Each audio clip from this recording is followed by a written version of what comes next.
confusing me for quite a long time. If you Okay. think of the Peruvian god, Kontiki, that was about the sun. If you think of the Greek, Helios was their god. That was the one that they wanted to have the most. Look, I understand you need rain, I understand you need all of these things, but without the sun, you can still make a plan with water. You can go to a river, you can create river like they did in Egypt. They made funnels and all of that so that their crops can grow, but without the sun, they got a big problem. Now, if you look, you already mentioned about Set, okay? Now, if Set is attributed to Venus being above the moon, remember, it's other than within eclipses, they are only then at the same time together, overshading the Earth. But what I'm not understanding is why would you, within a culture that or a civilization that's trying to thrive, why would you want to praise the moon if it brings you darkness? Yes, I understand there's 13 moon cycles that create the entirety of the year, and you can basically gauge the age you're in within the moon cycles and the time and so on. But the sun itself, if you put it in terms of yin and yang, and you take the sun as the light side of the yin yang, and you take the moon as the other side of the yin yang, you've got balance. Now, if you think of this, just something I quickly want to mention. I don't know if you guys know much about King Solomon and his ways, but apparently he cast 72 of these, let's just say, spirit dwelling entities into a brass flask. Apparently, it was in Babylon. Now, the funny thing is, when they were released, Belial apparently imprinted himself into an image. What the image is very difficult to tell. But after the Crusades, he was known as Baphomet. After the Crusades. And his symbol was the Red Cross. And if you think about it this way, Old Hebrew and Bastulin, along with the Pelagian, had the X mark as their symbol. If you paint it red and you just twist it straight, you've got the same symbol as the Knights Templar. The Etruscan had a plus or a times symbol. Now, just remember what I just mentioned. Old Hebrew and Bastulin and Pelagian had the X mark. This is where they introduced it sideways as a plus. That is the Etruscan. Okay, plus and times. The Coptic had it as a plus sign. The Punic had it more in a rhythm like a curved X, almost like an inverted wave, one against the other. You know, if you look at an electromagnetic sphere, I've actually got it written down here so that you don't get confused. It looks like this. Okay, so the Old Hebrew and the Bastulin and the Pelagian had the X sign. The Etruscan over here had it as, sorry, this camera's inverted, so it's a bit otherwise. They had the X and the plus. The Coptic had the plus. Then the Punic came in and they added basically almost like the waves. You also see the waves as a, some say it's water. Yes, water carries frequency. But within the Egyptian cuneiform or the hieroglyphs, they have it as an actual wave. Anyway, if this is Belial's symbol, I think that after they had let them loose, this is when religion started coming in. And another thing is, if you know anything about the Cathars were one of the first nations that were hit in France by Pope Innocent the Third. Okay, that was in 1208 to 1209.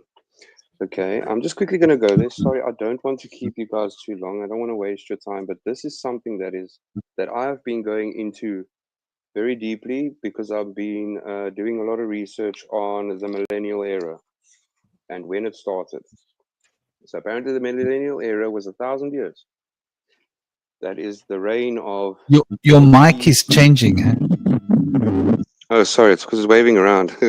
Anyways, let me put my camera off and then I can keep it close to my mouth and I can actually see what's going on here. Sorry, it's just a little bit away.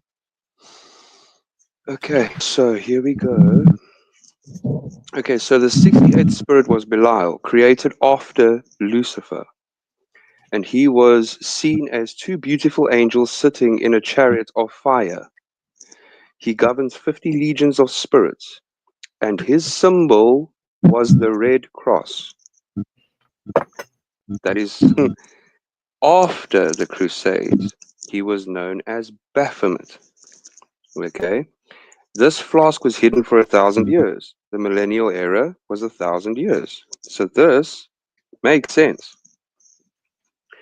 I think religion only came in after 1066 when they took the Cathar's way of life, which is very similar to Hinduism, same as Buddhism, you know, a life of peace. Big interference coming with the mic. Oh, that's interesting. There's no other sound going on. Sorry, man. Some thunder. Sorry, Can you guys. hear me fine now? Oh, I thought it was me. Sorry. I think it was. Okay, so I hope it's fine now. Okay, so if the millennial era ended when they released these spirits from Babylon, okay. Now remember, I'm going from 1066. From there, I think this is when they found this flask that King Solomon had buried. And after that time, this is when you started getting the great Roman wars from all the way from the popes. I'm not saying from the first popes, but from that general time period of 1200 is when this all started. Now, if you go into that and you think, okay, the first ones that they took that they went was, I think it was the south of France. I think it was the south of France went against the west of France, or one or the other. And the Cathars were in that area. And the Cathars had a way of life that was peaceful. They didn't hurt animals. They didn't want, hurting things wasn't their way. So what Pope Innocent III did was, he went after them to suppress them. Now just remember, Belial's symbol is that red cross, the same one the Knights Templar were using. And they went after, I think this was, I actually have the name of the city they had here, Béziers, okay, which was the Albigensian crusade led by Pope Innocent III against the Cathars, south of France. Okay, so they went against the south of France. Apparently, this was attributed to Mary Magdalene and her priestesses. So, what they ordered them to do was to round up all of the Cathar priests, and the city refused to hand them over to the Pope. So he sacked the entire place of 20,000 of them, all of them. He said, if God wants to save them, he can do that.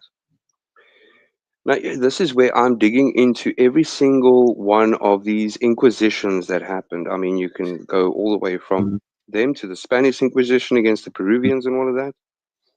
But to me, this is where I've been diving into how religion has been built on top of a belief system that was very similar to Hinduism, Buddhism, and Catharism, if that is even is a way of life, if that even is a way to say it. Yeah, we actually brought up the Cathars when we were talking a couple of shows ago. We went into a little bit of this rabbit hole about the Cathars and their belief of the idea that Yahweh is the architect and the bad guy, right? Basically. But now I want to address the original question that you asked. And there's a couple of things, like you said a lot. There's three things I want to address. The first thing I want to address is you mentioned the sun, the solar deity, and why Osiris was what was the question that you started with? I forgot. It was a while ago, but it was why the sun. Basically, I asked why if you think of Set, he would be part of Sun Set. Okay. Yes. Now, why do all of these ancient civilizations, you know, they're all going for the sun. They're not going for Venus and the moon. That's attributed to that. I've got an answer for that, but I will lose the thread. So if you go to the original earliest solar deities, you've got Utu, that was Sumerian. You got Shamash, that was Akkadian. We see this moving through the Shemite tribes from the Phoenicians, the Paleo-Hebrew. Even today in modern Hebrew, the word for the sun is Shemesh, coming from Shamash. Now, the interesting point, when we look at Utu and Shamash in the older context, Arcadia and pre-Arcadia Sumeria, we see that Utu had a dual purpose. This is really interesting. And I actually mentioned this connection between Osiris and the sun disk, which we don't see as being connected, right? Horus, a lot of modern scholars don't accept Horus as a solar deity, but there's so much solar stuff going on with Horus. Horus being the son of Isis and Osiris. Now, Osiris is the lord of the underworld.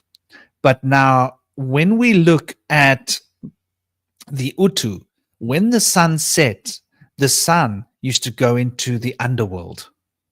So the sun would go through the trials of Set and would have to fight a battle against Set every night, or the equivalent, and arise the next morning, reborn, rebirth.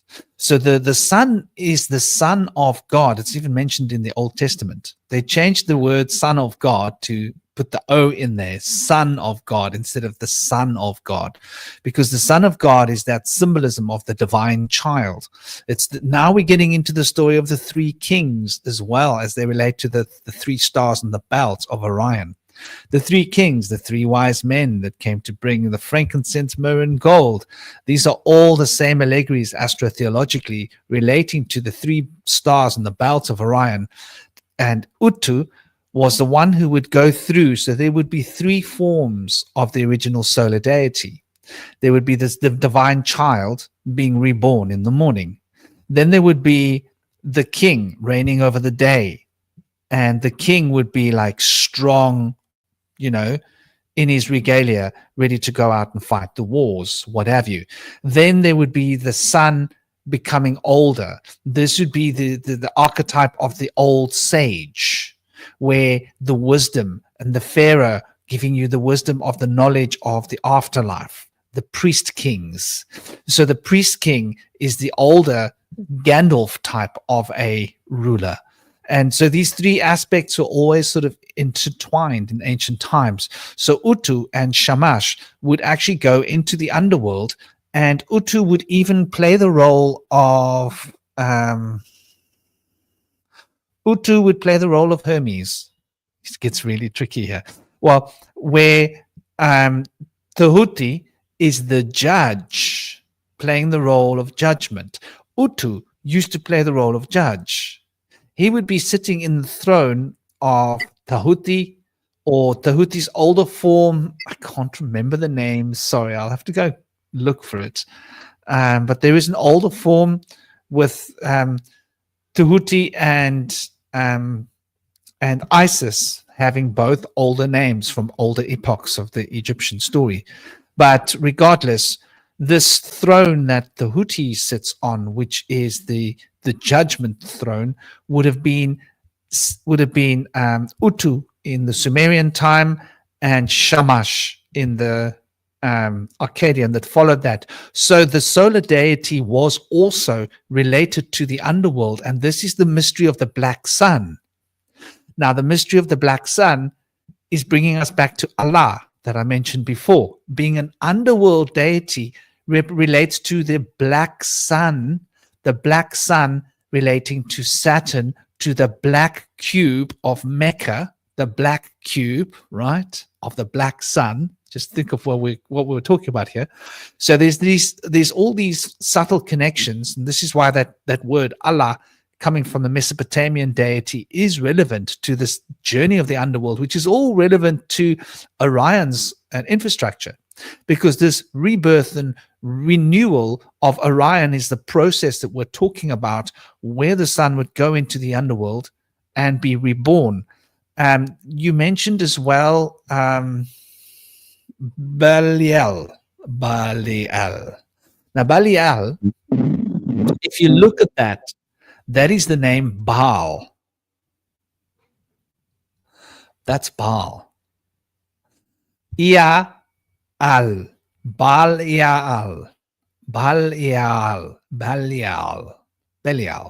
It's the same word. So you take Baal, you suffix it with Ia, and you end it off with Al. Al being the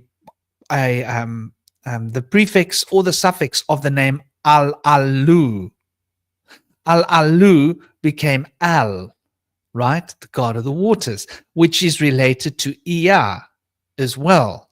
Yeah, because Ea came and took over from Al-Alu to become the supreme lord of earth, which is why he then became Ea and Ki being the name of earth in the Sumerian chapters. So this Baal worship is at the heart of the story. Now, this is why the Crusaders were worshipping Baal. And this is why when we look at the Pope and his paraphernalia and all his toys, he's relating to Baal. Now, Baal is also a deity of the underworld. You see how these stories are all linking up here? And so I think that's the connection with the Belial and the Baal, because different epochs, different ideas. And you mentioned the Cathars. Now, the Cathars were basically Gnostic in their practice. They were practicing the root original form of worship as given by Emmanuel. And they were following there were two different opposing forces which actually brought about the Council of Nicaea in 325 AD. It would never have happened had it not been for those two. The one was called Arian, and the other one had a Greek name. And Arian had the idea that Emmanuel was not the sole son of God, but that we were all children of God. We were all sons and daughters of God, and that he was not to be considered in the same vein as God, but rather to be considered as a somebody that is carrying the message, more of a high-level prophet rather than on the same rank as God or above God. But it was the Catholics that decided to go with the others, and they then made that Arian, they exiled him, burnt all of his papers. Now, this is relating to also the, what's the other guy's name? The earliest book of the Bible. Marcion's texts. Now, Marcion's texts and Marcion's philosophy was also speaking of all of these ideas that were becoming so popularized by Arian, who was exiled for practicing Marcion knowledge. So Marcion, Arian, and all of these were kicked out. They were at pain of being unalived. Their texts were considered illegal. You couldn't have them. The Council of Nicaea locked this in cleverly, because all of the different traditions were all being locked in, and those that were with Marcion were left in the corner in the back of the room, and those that were with the other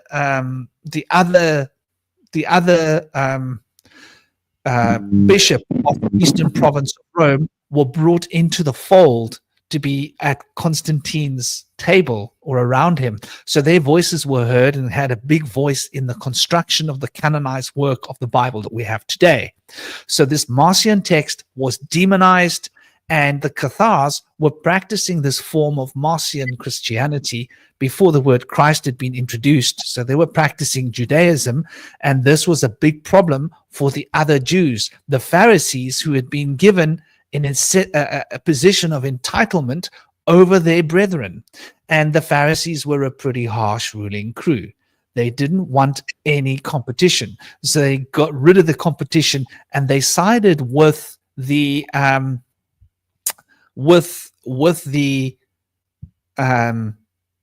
emperor in order to canonize the Bible in such a way that Emmanuel be removed from Judaism and distinctly separated to form a new religion of Christianity, which was based on the Greek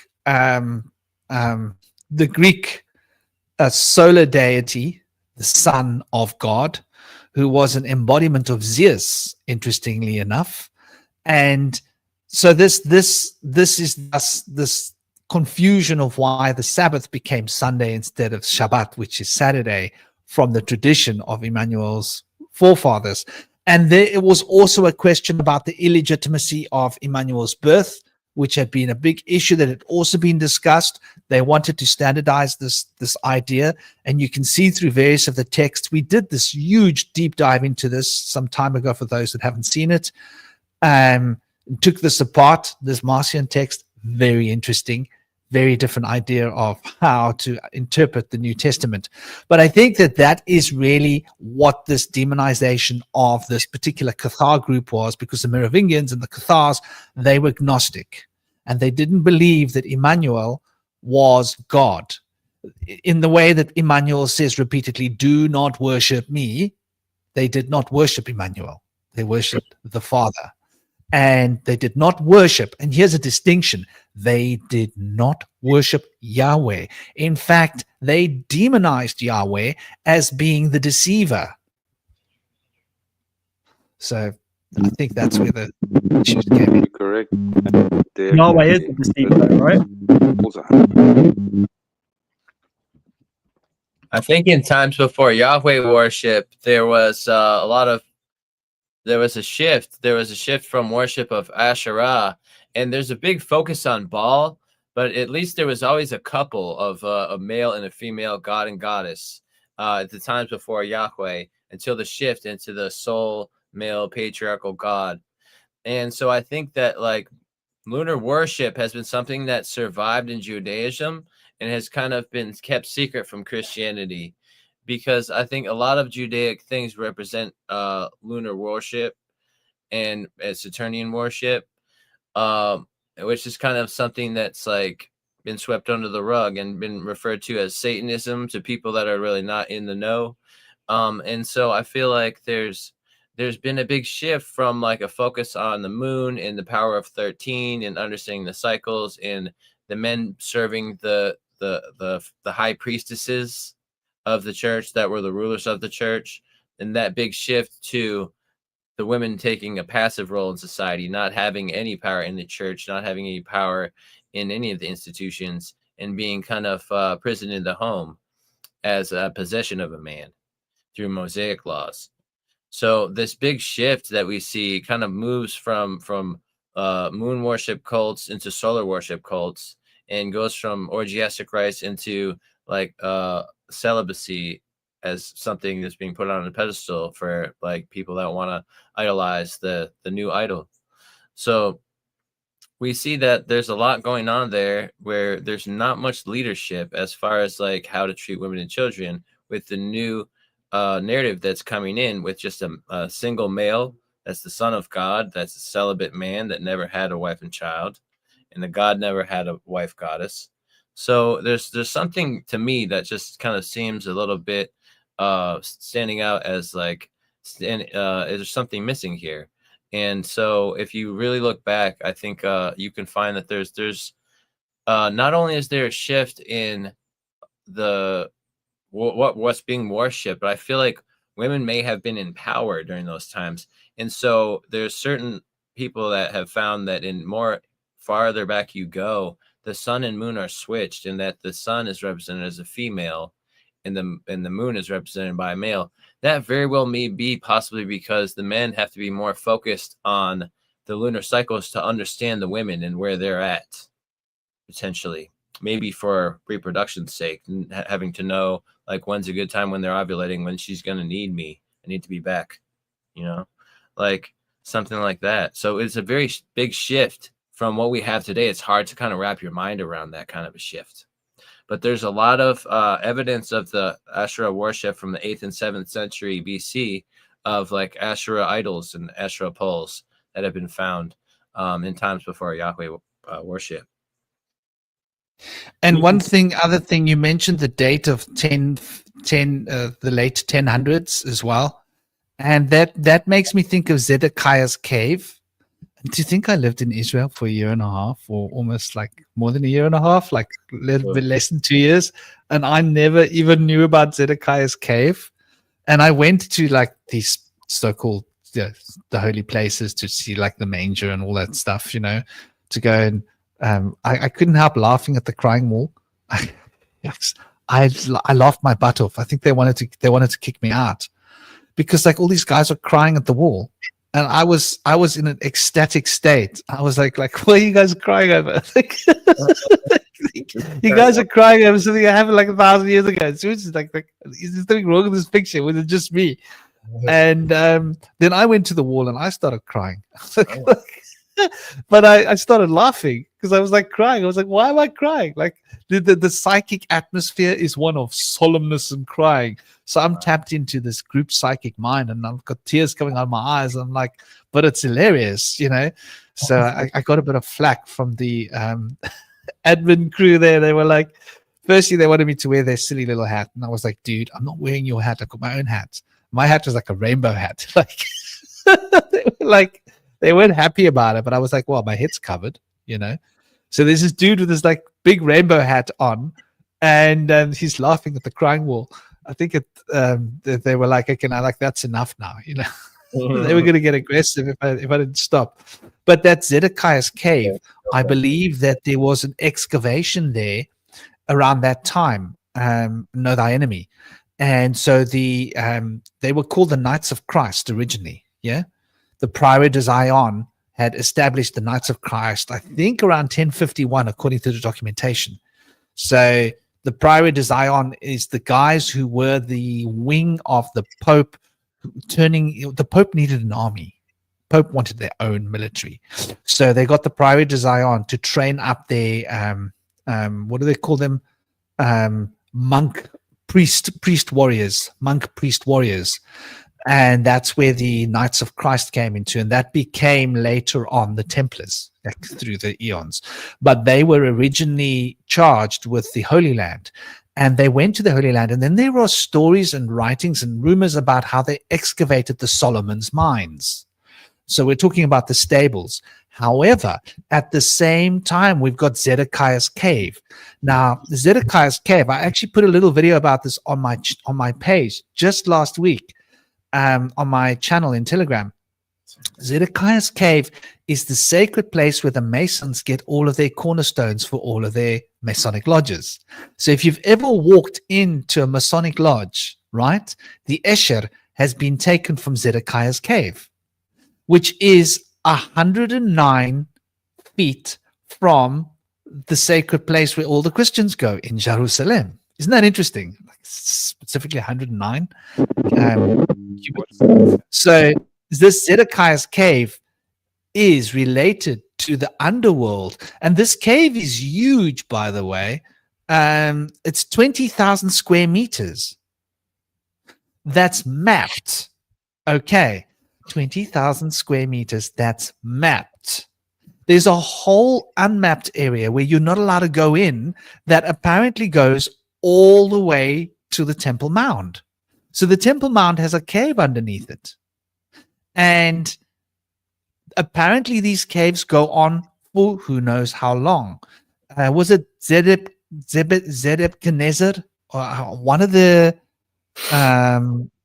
One of the kings tried to use this to escape. Right? Nebuchadnezzar II. Yeah?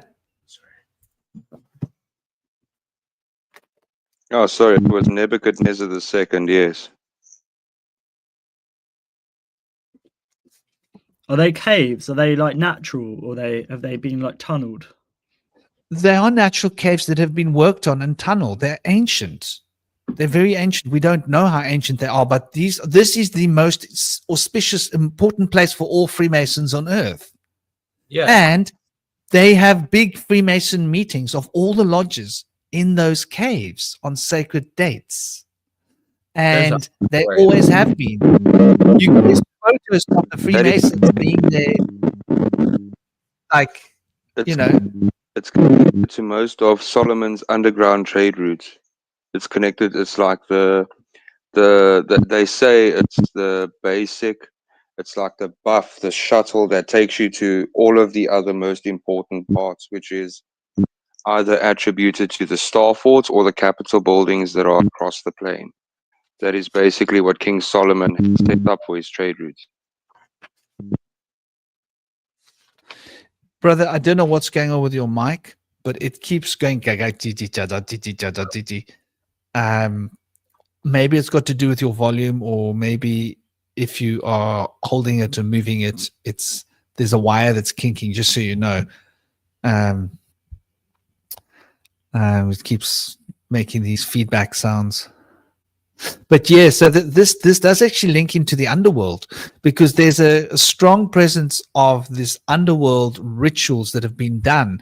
So these rebirth rituals, the Masons do these rituals in these caves.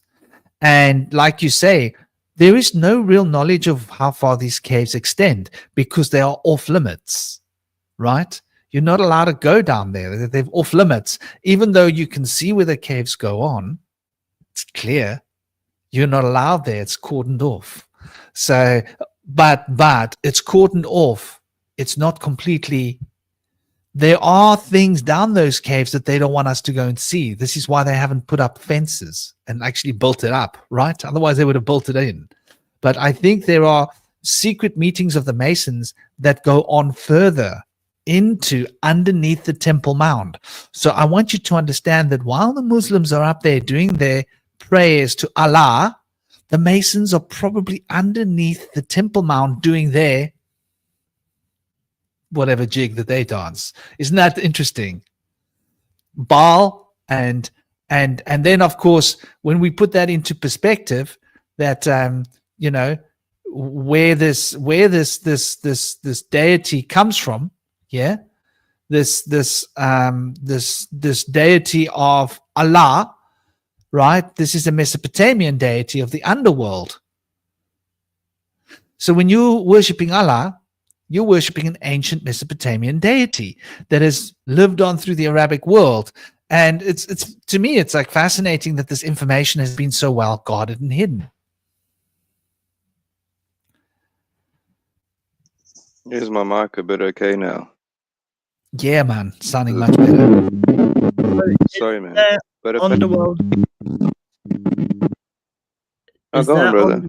I just can't see. I got like battery.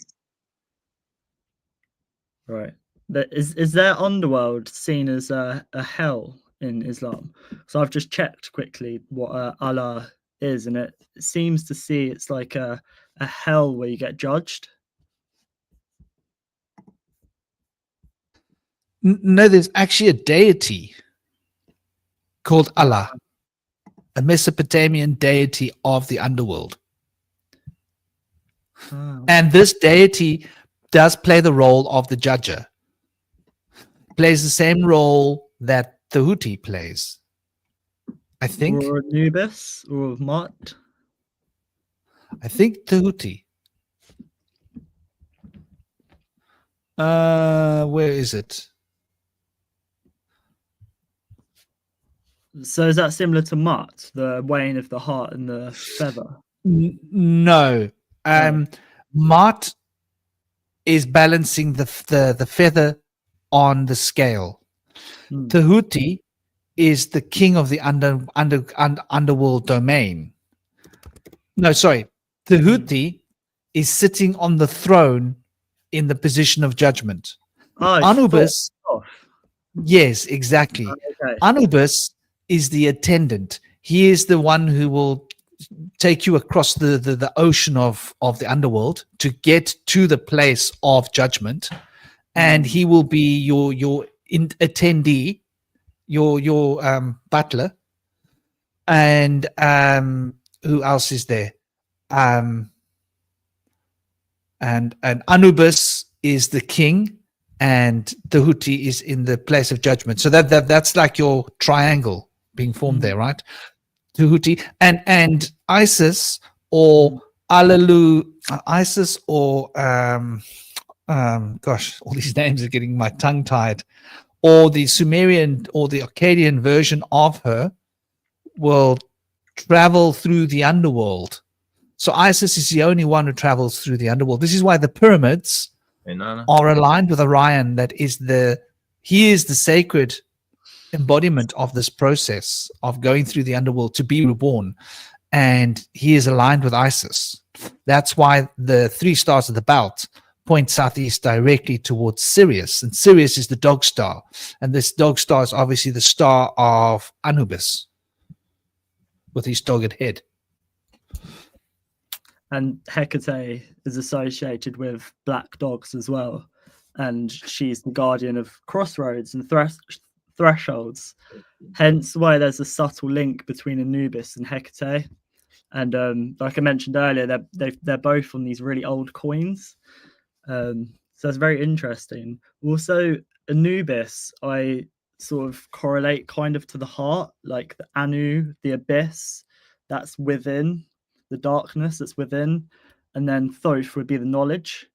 So it'd be like the knowledge on one side, Thoth, the scribes, and then the other side, Anubis, the kind of heart.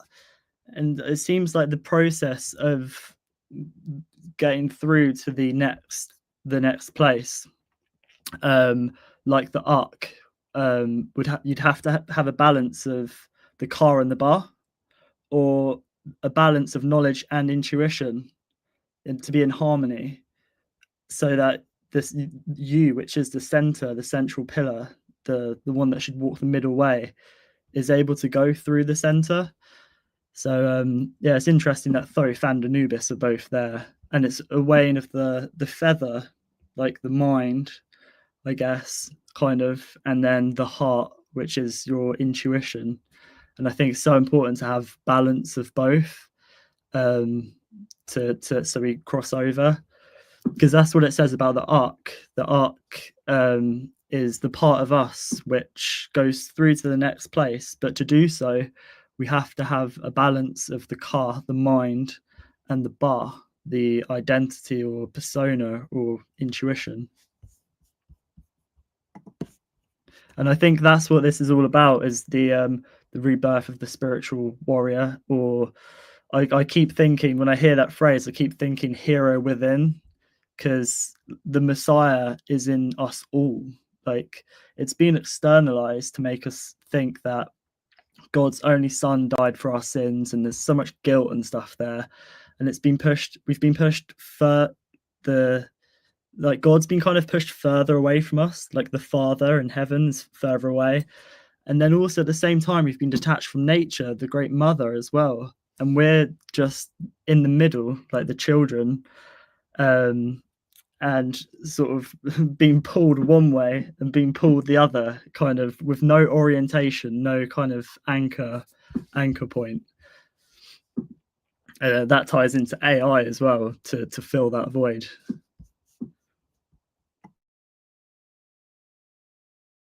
I pulled up the thing that I was talking about, Alaya. Yeah. Just for those people that want to see it, because it's like, it's quite a big deal.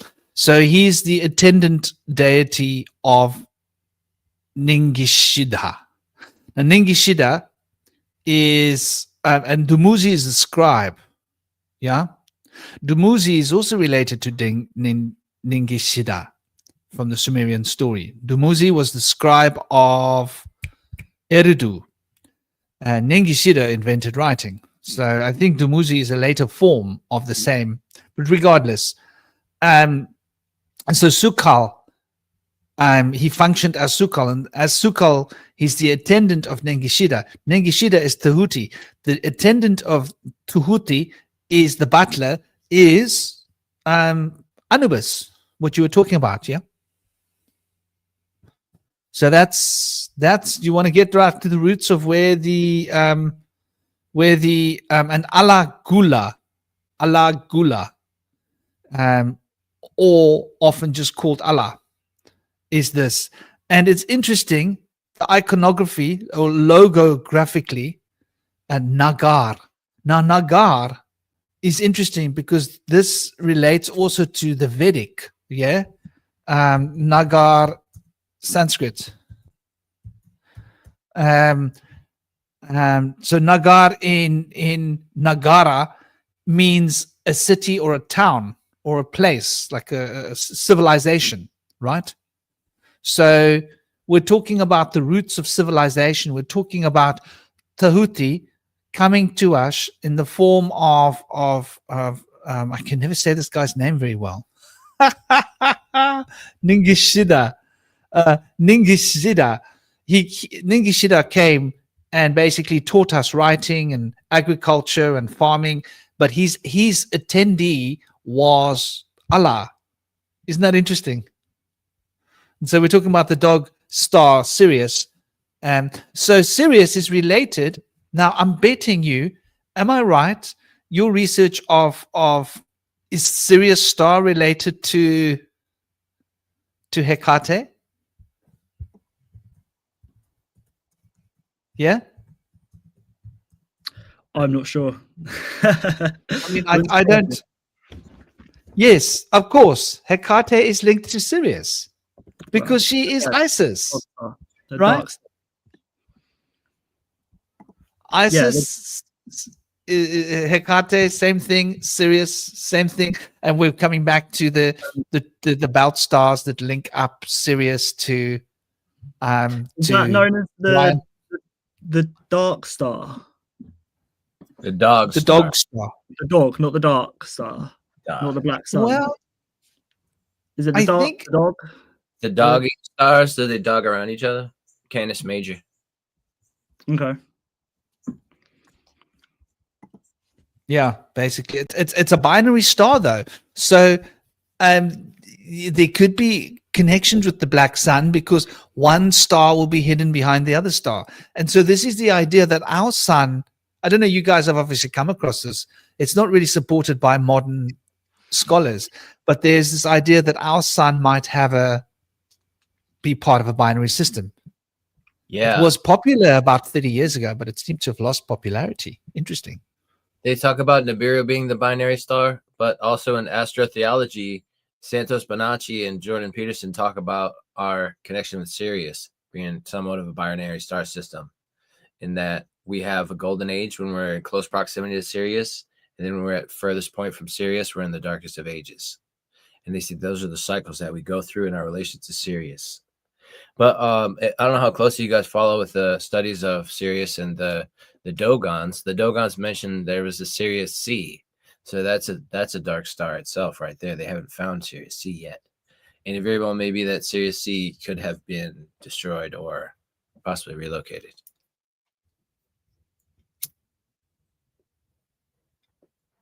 That's an interesting point to add up there.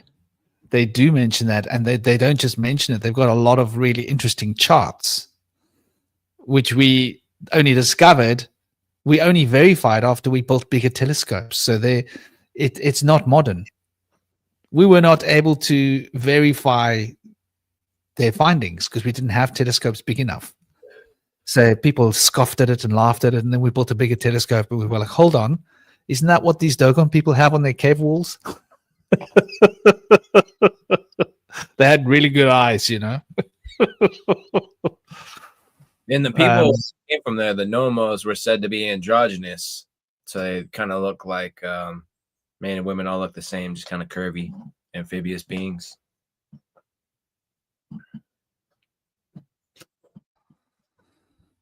Yeah, so that's really interesting. So bringing us into this spiritual warrior archetype. So we've got the spiritual warrior. I think the Africans speak of the sword being an arrow that missed, a missed arrow.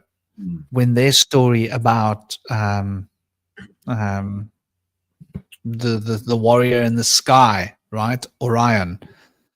The Native Americans consider him to be the hunter as well, with a bow.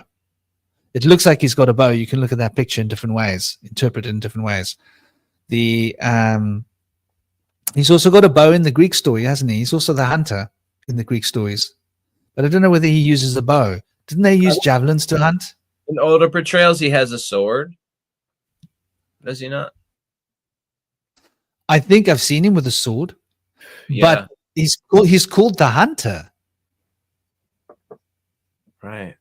Like, you don't hunt with a sword, do you? I wanted to make a correction. I mentioned that he might have an ox hide on his arm, but it's actually supposed to be a lion hide. But it can sometimes be just referred to as an animal hide. But just referring to him as the master hunter. That's an interesting. I think though, I always thought it was a bull hide because of Taurus. I always thought it was too. It makes Isn't Taurus following on his arm? Taurus?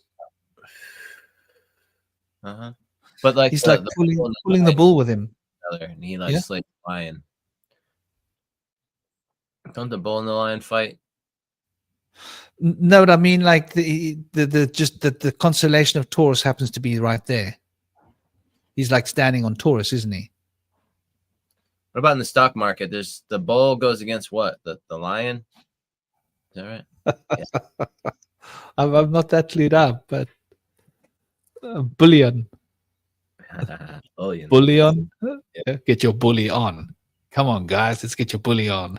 We're going to go out there. We're going to bully those African states. We're going to bully them. We're going to turn them all into, like, you know, we're going to take their money, their resources, all of their gold, all of their stuff. Aye. That's pretty much how it works, though, isn't it? So, yeah, like, looking at the spiritual warrior concept, now, like, to apply this to ourselves, like, to take this and internalize these external concepts, like, isn't that an interesting chunk of the conversation as well? You know, how do we put this in? So I think maybe he's charging his phone because he said his battery was down, right? Know thy enemy. Yeah. I must speak to him. People use their phones, just use their phones, and they do okay with just their phones. Yeah. The secret is, though, if you're using your phone, you cannot have the volume loud on your handset. Because it disturbs you got to turn the volume right down. I must talk to him about this. We must figure this out. Because those headphone sets, mics, I don't think they always work very well. You know, every time you turn your head, they go like. It's like a feedback thing. You think? Yeah, exactly. If it touches your beard. Images at some point shortly. Bang them on, brother. Sort of Bang them on. Tie this all in together and see what you guys think, because quite a lot of things like sound the same, so I've kind of gone down paths and found some interesting stuff. I'll try and share my tabs. I think that'll probably be the easiest thing to do. Next goes up. I wanted to mention there's another side of the story of Mercury stealing the cattle of Apollo, and Apollo being a god of of Greece, but also later adapted by Rome with the same name. Although the other gods were given a different name. But in the story of Mercury, he had people hide the cattle for him. Those people were turned to stone by Apollo, and Mercury was responsible for that, the trickster. So, just wanted to add that little tidbit in there. Okay. Yeah, here we have Heka, who is the Egyptian god of magic. Can you see my screen? Can you see that too? Heka. Not yet. There it is. I've shared it. Can you see it? Yep. Oh, there we go. Yeah, All right. yeah, it's up on the screen. Yeah, because I was trying to search for the origins of the word Hecate, because I remember What in about it? Greek it meaning something like further away or far away. And yeah, I got, obviously the Egyptians came before the Greeks. Like the Greeks just copied a lot of the stories and stuff. So I found this to be quite interesting, that Heka was a god of magic. And then also the goddess Isis is also affiliated with Heka too. So then, yeah, you have the similarities between Hecate and Isis there. Is that like the lotus flower on his head? Let me go back. Like different hats from the three of the different hats from different regions or something, or southern Yeah, region? I think that the hat represents like the Ka, like the spirit or the vital life force, and then you have the two snakes either side. There's probably more to it than that as well. Monk is very much. Think of the triple goddess, Hecate. Yes. Oh, triple goddess. I like that. I'm trying to work out how to share more tabs because I've got about 6 or 7 tabs. Can I give you some advice? Yes. Are they all Google tabs? They are. You just go to your next tab, and on the top, there's a little thing that says stop sharing or share this link tab instead. Yep. You just click share this tab instead, and it just switches automatically. It says view tab or stop sharing. No. Yeah, view tab. View tab. So if you try it now quickly. Just go on the next tab. There we go. Yeah. There we go. Oh, okay. All right. Brilliant. You can just switch between all your tabs seamlessly as you talk. Love it. Tech whiz. Okay. Awesome. Okay, there we go. So there's a triple moon goddess, Hecate, who I think her elements were earth, air, and water. And it doesn't quite fit, but the mother letters in Hebrew are Aleph, Mem, and Shin. Obviously, the Aleph would be the air, the Mem would be water, and the Shin is fire. I've been trying to do some digging. I've just only started really, but I'm trying to find a sort of cross between the earth and the fire, because I do feel like there's something there between the 3 mother letters in Hebrew and Hecate and her elements. You'll find that when you look at the god form Shamash. Okay. Which is Shemesh, which is Shin, Aleph, Mem, Aleph, Shin. Mem in the middle, Shin on either side. Okay. And that's the solar deity. Right. And yeah, here we have Hecate and Anubis on an old coin, 2nd century AD coin apparently, because they're both kind of guardians of the underworld, and they both share the symbol of the black dove as well.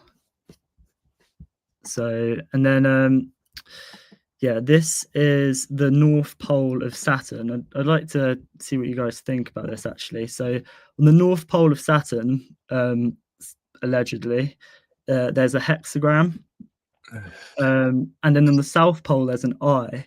Now, I find this very interesting because I've found out that the Greeks had 2 words for time.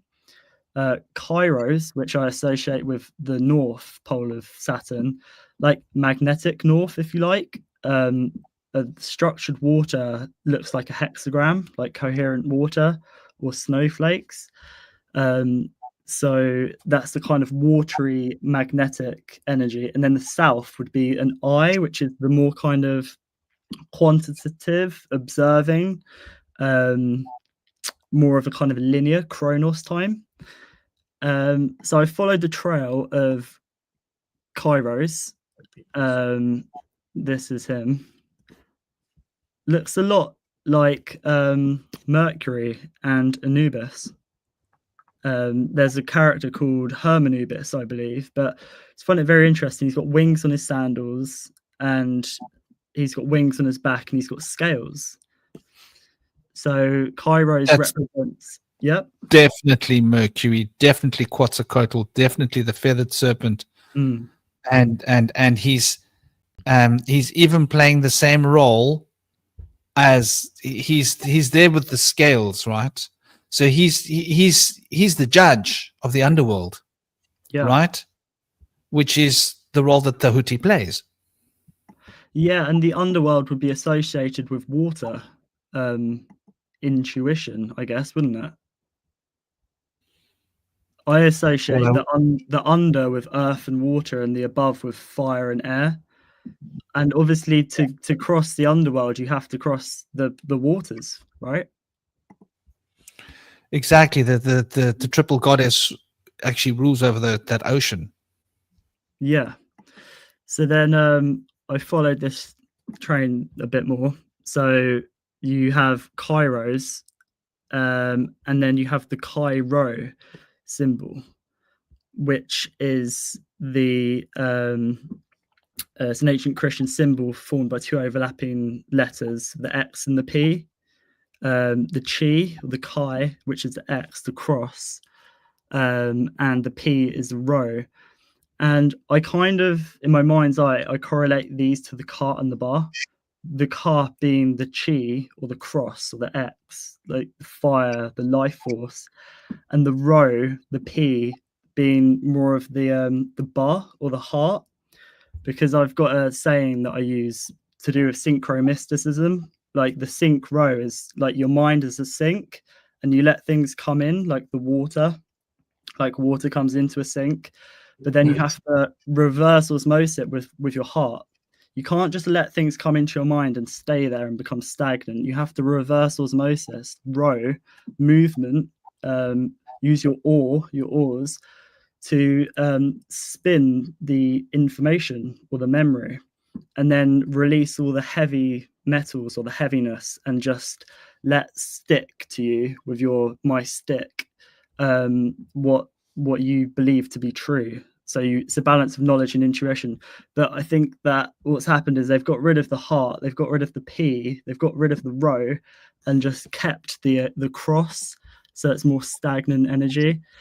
And then I don't know what I've just done. There we go. Right. So before you go on from that PX, yeah, it makes me think of Pax. And Pax is a word for peace. And Pax is a Roman goddess, goddess of peace. And I think even in Greek, the equivalent is Irene. So she's the daughter of the Roman god Jupiter and the goddess Justice, which is quite interesting because we can align that with tarot cards. But please do continue, brother. That's interesting. You mentioned Justice, because obviously Cairo had the Justice scales as well. Okay, yeah. So this is the Celtic cross. There's one just down the road from me. I can't share a photo right now, but lots of Celtic crosses have the Chi-Rho in the center, which I think is really interesting, because to me the Chi-Rho just represents the hero which is in us all, and it's sad to see that it's been removed from a lot of crosses, because it's important that we remember that. It gives us power. And then we have the Chi-Rho pyramids. Sure. What's up, Indy? Is that the Greek names of the letters, P and X? Yeah. Being Rho and X being Chi. Yeah, And Chi is CHI, is that right? yeah, like chi. Yeah. Yeah. I just wanted to bring out one more thing. Everybody in our chat will probably like be fully aware of this, but how you create a sigil is you take a word and you remove the vowels, Mhm. and then you take the consonants, you make sure they don't repeat, and this is one form of making a sigil, and then you put the two consonants into a picture to strive towards generating symmetry. So Constantine used that symbol, right? First, he had the vision of this, didn't he? Constantine had that vision, and he had this vision of the symbol, which is a sigil, which is of the goddess, the name of the goddess Pax, turned into the PX sigil that you showed us. So that's like a sign of magical workings. And when you create a sigil like that, there's normally a spell behind it. So this was a spell created by Constantine, basically. What do you mean it was a spell created by Constantine to add or take away the XP? When you take the word Pax, it means the name of this goddess. If you want to Yeah. make a sigil, you need to remove the vowels. It's one of the forms of creating sigils, old form. So let's say Right. you want to take your name and you want to make a sigil, you'll remove the vowels and you'll take all the letters, and any repeated letters you won't use more than once. And you'll take the letters, which are the consonant structure of your name, and you will draw a picture with those letters in it. You will create an image of those letters that strives towards generating symmetry. And that Right. symmetry then represents the spell. So that's how you create a sigil, and it's sigil magic. So Constantine using that sigil is a sigil of the goddess of peace, because Okay. he was trying to use magic to create peace in his empire during the 300s, because the Eastern Empire was threatening to break away because of the fight between Arian that I mentioned before and the other, I forget the other guy's name. It's one of those long names, hard to say. Okay, interesting. And then on the Cairo or Cairo weave, there's the pyramids of Cairo, which align with Orion, which you were just talking about. Also, there's Chiron as well.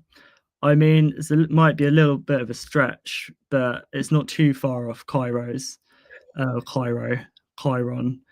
And he was known as the wounded healer. I believe that with the story of Prometheus, Prometheus stole fire, which would be consciousness or awareness or technology, basically understanding language and symbols, I guess. And he gave it to humanity, and he was put on a mountain by Zeus and had his liver pecked out for eternity. Quite savage. But Chiron gave, I might be slightly wrong with this, but Chiron he was wounded already, and he gave his life so that Prometheus could live on. Also, before I stop sharing these tabs, I just have to share this. This is Saint Christopher, and Saint Christopher was known as the Christ. It means Christ bearer, and he was the one that carried the child Christ over the river. And he was depicted with a dog head, the same as Anubis. So Anubis is also a shepherd, like the Christ bearer. I'm not sure if you guys have come across this before, but I find it very interesting that there's a crossover between Anubis and Saint Christopher and carrying the Christ across the waters. Interesting. Yeah, that's a good connection. That's also a connection with Saint Christopher in the underworld as well. I don't know if how familiar you are with the story, but his previous name was Reprobus, as he was a son of the Lord of Hell, and he was dispassionate by them because he saw such power in the fear that they had of the cross and of Christ. And so he knew there was a stronger power to be worshipped. And so he abandoned them, trying to seek a higher power. And that's how he found service, trying to aid people across that river, because he was not only dog-headed man, he was also a giant. And Mm. the figurative tale that they say about him, he became a child as he crossed the river and finding his innocence. But they also say that he would carry children on his shoulders across the river. Interesting. I'm not sure why, but I can't see you guys. I can only see me and the round table background. Oh, I think you're. Have I done something? I don't know. Oh, there we go. Franklin, you're muted. I'm so muted. sorry. That was me. I didn't realize that had happened. When I took your screen to make your picture so that everybody could read. You guys are like really banging on some interesting doors here. So just looking at this here, who is the deity? I'm trying to remember. Who is the shepherd deity of Sumer? Enki? Because Is it Dumuzi? Or I think you could be right with Dumuzi. is it the two-headed Sargon? It is Dumuzi. Okay. Dumuzi or Tammuz in Akkadian. Yes. Now, doesn't that make you think of Emmanuel? The deity? Jesus? Emmanuel? The shepherd? I've Saint never Christopher? heard Dumuzi. I can't find much on him either. Well, try Tammuz. The Akkadians, they try and hide the Sumerian stuff from us. He And was they shovel the Akkadian stuff at us instead, and there's a reason for that. Dumuzi was the husband of Inanna, I believe. My gosh. Do you remember? Okay, here's a fun story. So Dumuzi represents survival and rebirth. Now, Inanna had this incredible sexual appetite, right? And the stories are that she used to take men to her bed, and they wouldn't be able to last. She would literally they would pass away from this world, right? And Dumuzi was the one that she found that could survive her.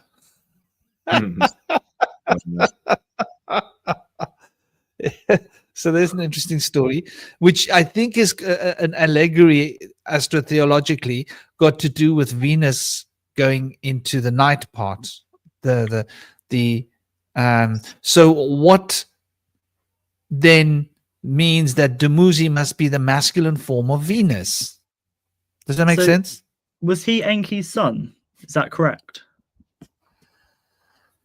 I believe Dumuzi was the scribe of Eridu.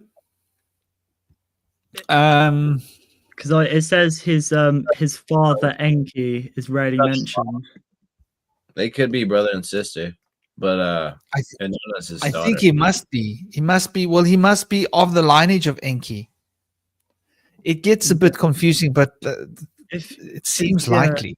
If when I look at the essence of stuff, it kind of makes more sense, because you say he was a shepherd.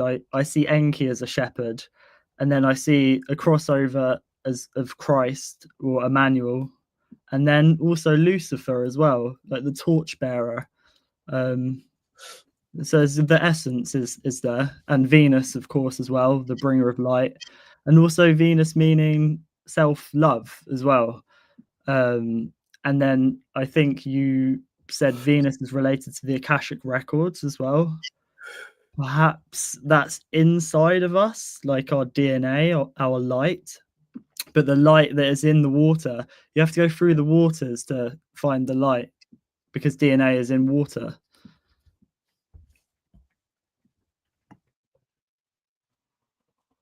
I think Venus represents the just to be clear, represents the path towards the Akash. Yeah. So it's that so Venus represents gateways.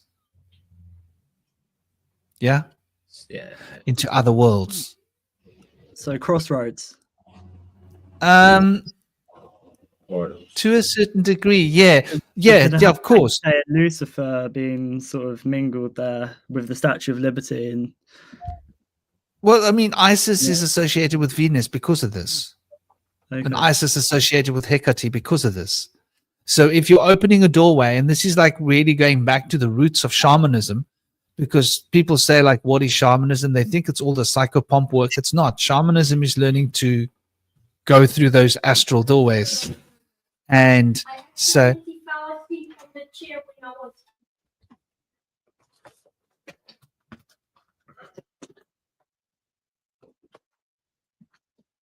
Oh. Yeah, doorways, portals. into bed, my darling. He was telling me that he fell asleep. That's why he's late for bed. He's quite good tonight. 9:09. I'm impressed. He's coming to bed on his own at 9. Not because his mom sent him to bed, but because he himself has elected to go to bed at 9. He should go to bed at 8:30, but okay, it's a Saturday night. Dad's on the live. He normally gets to push the limit like 9:30 until I like put off my camera and go and crack some whips and go, what are you doing awake at 9:30? But he comes in with an excuse, so he's learning. But yeah, that's a really interesting Dumuzi the shepherd, and drawing distinctions here and connections with Dumuzi being a masculine aspect. So I think Lucifer could be Dumuzi, right? Well, The Lu cipher, yeah. yeah, Lucifer's always seen as a masculine, like Lucifer, like he, but I view it personally, the bringer of light, as coming from water. So I view Lucifer as a feminine, because the feminine has been lots of like feminine deities and stuff. People think of male, like God is a big one, like the father. And I think that what if Lucifer isn't a he? What if Lucifer is more of a feminine, and it's more of to do with the underworld and going inwards? And it's like that is where the light is found. And if you have water and then have a frequency in water, it creates light. So therefore the light bringer is water, is the intuition. That's where the light comes from, or the light is found. So it's probably an unpopular opinion, but it's just what I sense, that Lucifer is more of a feminine archetype. Yeah, you're onto something, or at least he represents like a more of a matriarchal or a balanced kind of paradigm instead of the patriarchal view. In a lot of those aspects, the male has feminine aspects, showing that is balanced with sacred union, like a Shiva character, kind of, even Shakti. Yeah. And also, I want to just add here, just before you guys move on from this. Sorry, I'm accidentally opening up all these other Linux tabs. The word Lu means servant in Sumerian. So, and a cipher is a code, right? So Lu cipher, you could say, is the servant code, the code of the servant. And the servant code, from a spiritual perspective, right? We're talking about bhakti. Bhakti is service. That's what, like, like in India, you practice bhakti. If you practice any form of yoga, bhakti is the core of your worship. It means worship, but the way that you worship is you service. Like the idea of Emmanuel's hair, of his feet being washed by that woman with her hair, that was her service, her bhakti towards the divine. She sensed the divine spirit in this person, and she wanted to serve him, to serve the divine through him. So this is an interesting idea when we look at the word Lucifer. Lucifer. I do agree with Kobe there. He says it servant code doesn't register with his system. Isn't Lu light? So like would light codes not make more sense? Like light codes, and then you have the Akashic records and Venus, and within the light codes are within, like our DNA, which is light. In India, this is how you liberate the light within yourself, by becoming a really good human being that serves humanity. Not selfish, selfless. But in order to be selfless, you have to be a servant, which means you have to serve humanity and put your own selfish desires on the side and do what is for the greater good. So if you are always doing what is for the greater good, then you are a servant of the greater good, a servant of the light. So the light and serving in Sanskrit is connected. So this is why I think when you go back to the more ancient language of Sumeria, you see the Lu relating to service. And then when you come back, you see it relating to light. But light is what that service brings, because in the presence of you make other people's loads lighter when you do good deeds. So if you like see an old lady crossing the road and it's dangerous and she's carrying all the bags, and you say, "Hey, ma'am, let me help you," and you carry her bags for her, you keep her safe, you've made her day lighter to bear. You are bearing the weight of her day. You are light bearing her day. And you're doing a good deed. So I think like Lucifer represents Venus, and Venus represents the passions and the desires and love and beauty. So when you do things that are not selfish and in service of other people and humanity, then you are being beautiful. A beautiful person. If you see somebody helping a little old lady cross the road, you're going to think, what a beautiful person, right? You'd be like, oh, that's someone I would want to be friends with, right? But like, rather than someone who's like, go on, old hag, give us your money. You know, that those are the two. Yeah. But I don't think they're disconnected. Yeah, so there's the shadow there as well with Venus of like this, I guess, that narcissism or too much self-love. So you can't love others, but it's important to be balanced, to be able to love yourself enough in the right way to be able to love others also. But I think there can be a shadow side to it, like too much self-love. But you need to have self-love to be able to love others, and to be able to recognize the light in others as well. I think that's what it is. I think the act of service causes us to recognize the light. And maybe that's the whole point of service, is to keep us humble. Because then when we're humble, and when we say humil, so humil is a Germanic word that means heaven, right? Humil. So humility is of the heavens. Now, what do we see in the heavens? That's where the light comes from, right? So humility is aligning yourself with light. And I don't see humility as like acting like meek necessarily. To me, humility is being able to acknowledge our own faults. That's what humility means to me. And the easiest way to acknowledge our own faults seems to me to be as selfless as possible, like as a concept.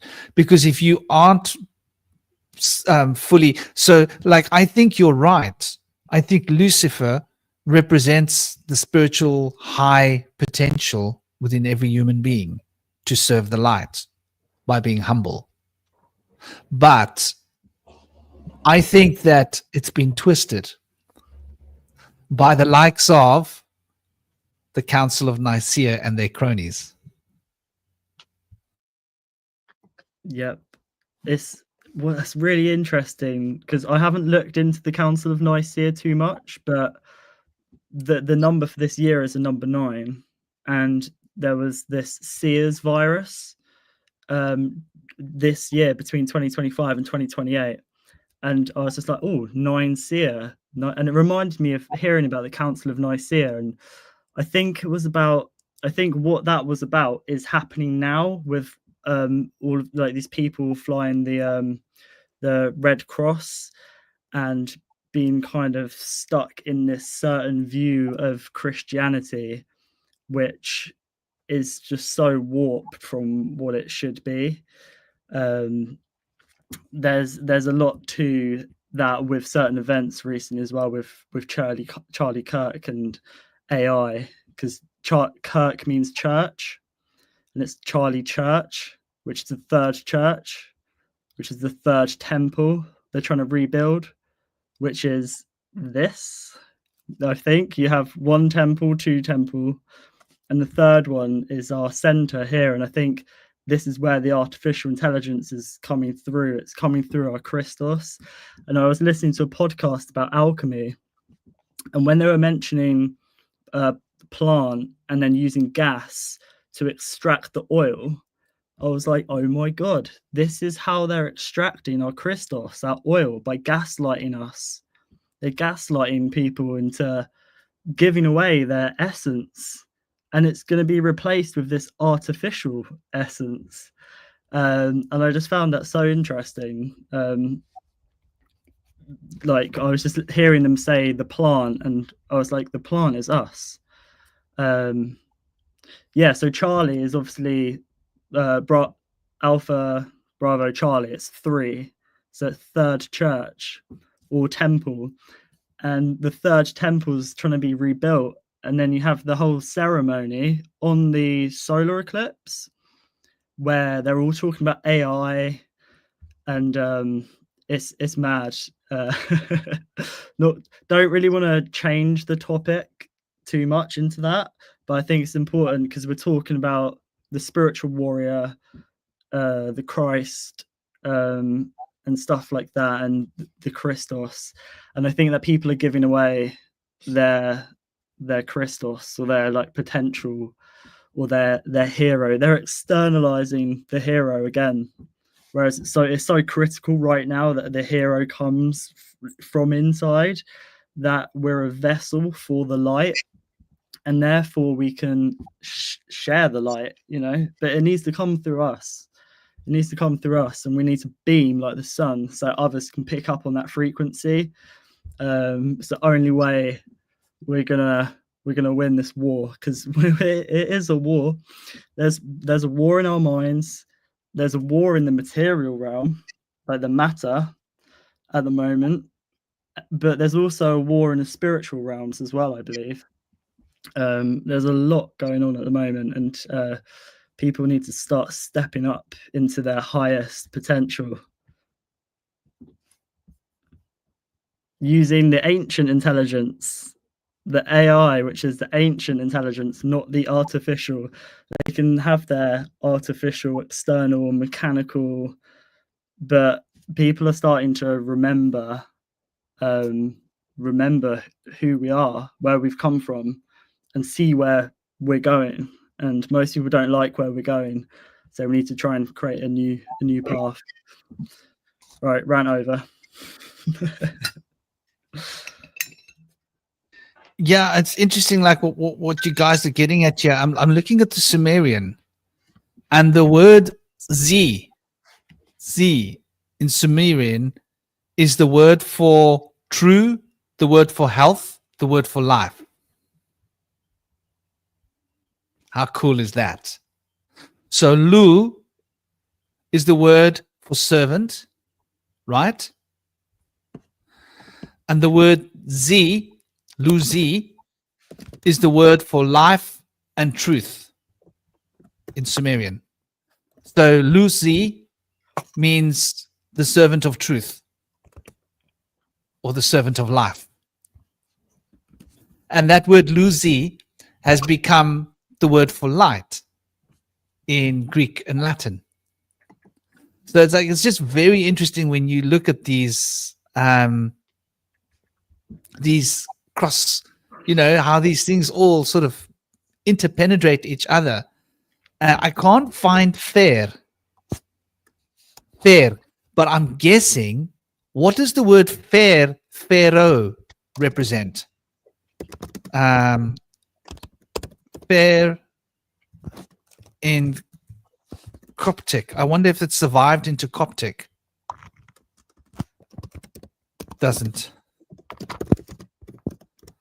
Fair in Egyptian. Now, if they tell me there's no such thing in Egyptian, nefer. Fair is to carry. Oh, wow. So fair is to carry, and nefer means good or beautiful. Common ancient Egyptian word. Isn't that interesting? We speak about something being nefarious, right? It's dodgy as hell, man. But fair is to carry. So fair is carrying that service of life and truth. So that's like, that's what Lucifer, I think, must represent, because the morning star and the night star, when Venus goes through the underworld and comes back, right? She comes back renewed and purified. So that reawakening represents exactly what we're talking about, the rebirth of the spiritual warrior. Because also Venus was also a warrior. I mean, in ancient times, right? When we go to the Muzi, right? He was a scribe, but he was also very strong, as far as I recall the stories about him being like very, very wise in his like an advisor for war, right? Because he was a being of knowledge. He was like almost like a priest king, you could say. So this wisdom is how you would sort of strategically handle a battlefield. So it's really interesting when we look at these words, and it keeps making me like come back to this point of like, at some point they tried to merge Lucifer, which means morning star, which is exactly what Emmanuel calls himself, and that sort of represents the whole teaching of Emmanuel, right? The teaching is become a servant of humanity and carry that through your life. That's his whole message in like one sentence, which seems to be what the word Lucifer can mean if you break it down to some of the oldest languages we have on earth. And in fairness, the fair part, we can't track it into Sumerian, but we can track it into Egyptian, and we can track it into ancient Greek coming into Latin. So there seems to be some correlation here, because that grew out of Egyptian, and I think we have a limited understanding of Egyptian, right? The fact that, it's like what I was saying earlier, probably we're going to be able to decode a lot more of Egypt through Greek when we realize this extension, But that's you bring up a really, you say it's not a popular place to be, yeah, but I think it's like somehow quite fundamentally true. Would Enki be? Well, I correlate Enki to the essence of Lucifer also, and the same with Prometheus. Would you agree with that, or not so much Enki? Or I think so. I do believe that. There was another thing with one of the words relates to water. Which one was it? Just let me get this right. C, the Z. The Z part is also included in the word for water.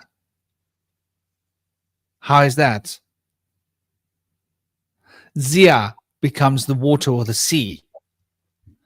So that's like Lu-zi, right? So that brings you mentioned the word water in the name Lucifer. That actually shows a Sumerian connection for the word water in that name. And that brings us back to Enki, doesn't it? And This- Lucifer, the fur could be a 4 as well, which is associated with Enki, the number 40, and the 4 being the force or the thoughts that are all around us. It's a bit of a stretch for the fur of the 4, but I think there's something there at the end. I don't think it's a stretch, because fur means to carry. Now, if you look at let me grab it. Let me grab it. Come on, ladies and gentlemen, just grab it. Grab it before it grabs you. Okay, so I'm about to do some grabbing. If you guys are ready for a bit of grabbage, maybe it's like the force, the thoughts that we carry.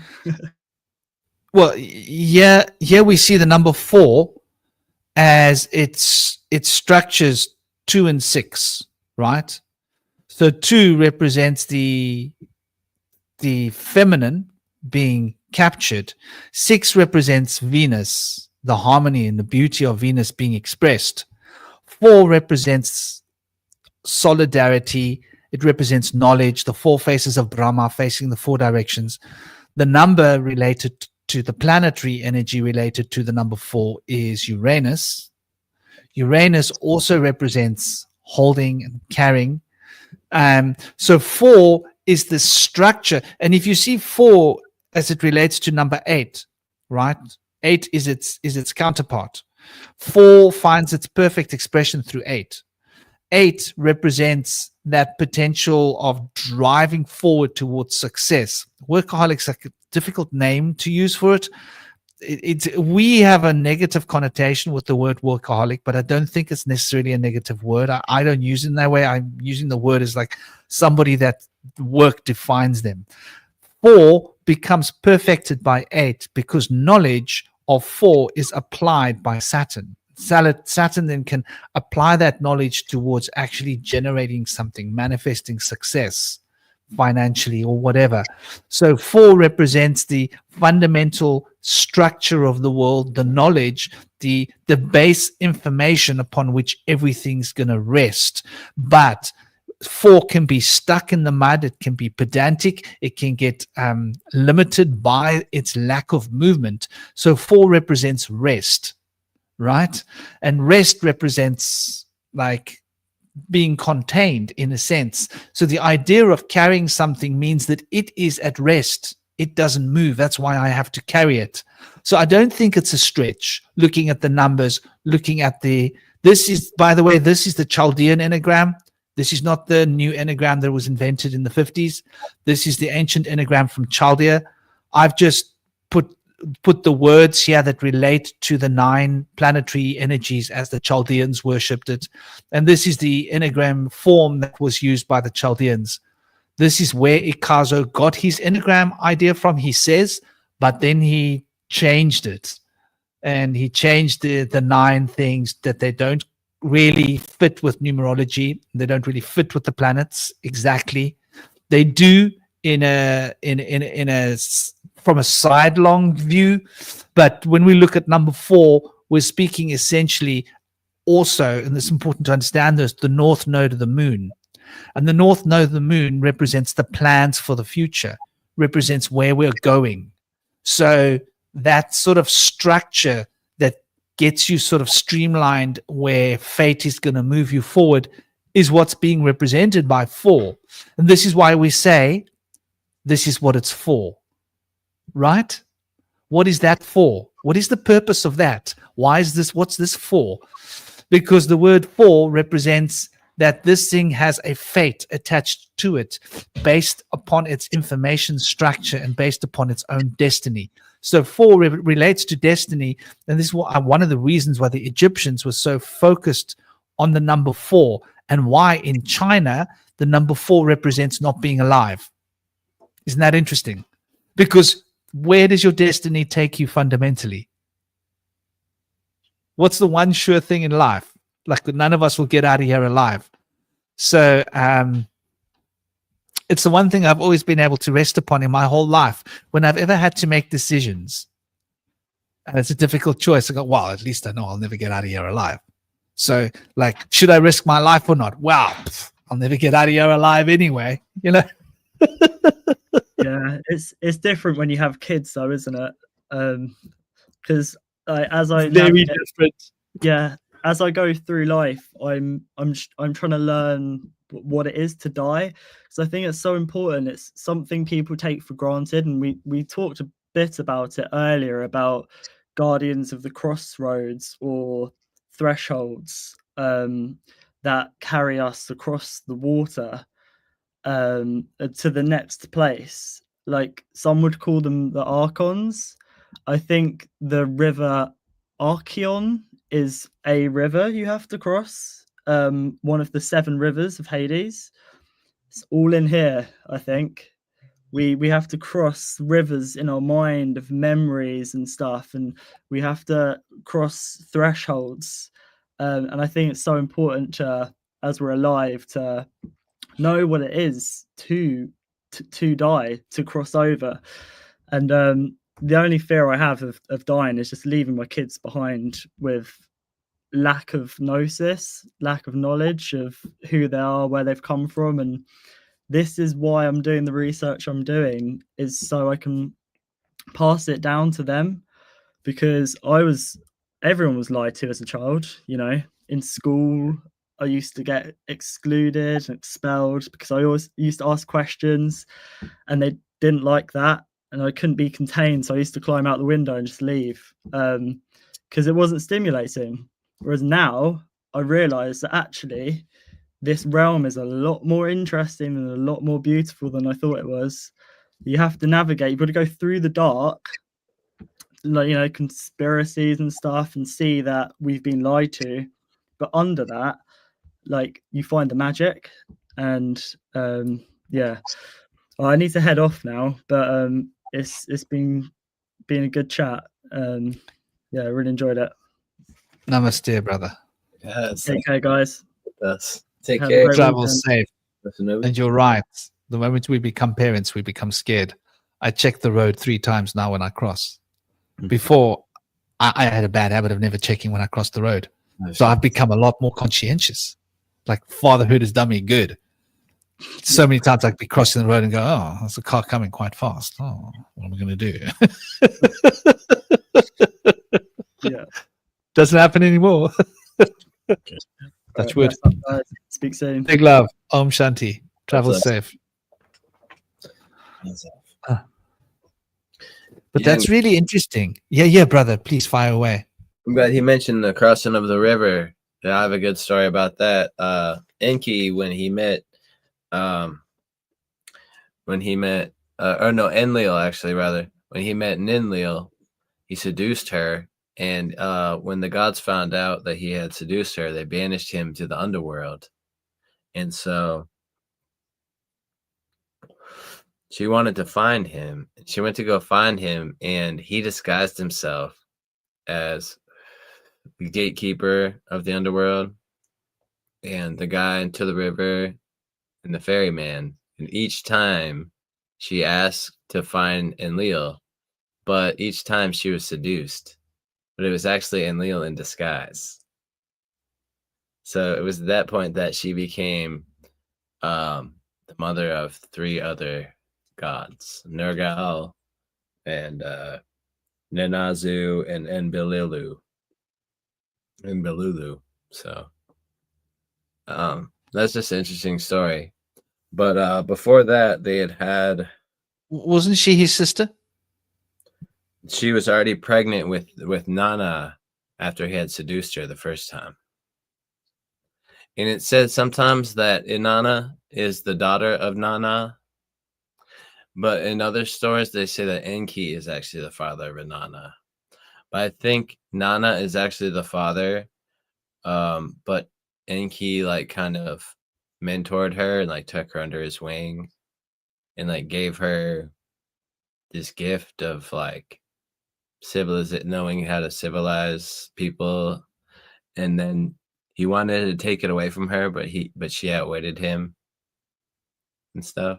So but it's interesting how they have like, you know, different narratives. There's some stories about Ninhursag being Enlil's wife first and then becoming Enki's wife, but then they changed the story to her being Enlil's elder sister. But that doesn't disqualify her from also being his previous bride, because a lot of the That was typical. yeah. You married your sister. Why? Because it was much more fun to have to count your child's fingers. You know, Exactly. how many fingers does this one have? Oh, it's like a lucky packet. You know, look how many ears. Oh, a third nipple. Wow. They must have been really fond of the third nipple experience in those times. Or like having 12 fingers, you know, was their thing, wasn't it? No, that's really interesting. This whole keeping it in the family thing, because we see it in royalty, right? Keeping it in the family. And I think people that have royal lineage have more of this. It's like the idea of this blood thing, that people that have royal lineage are more likely to have the blood, what is it called? Hemophilia.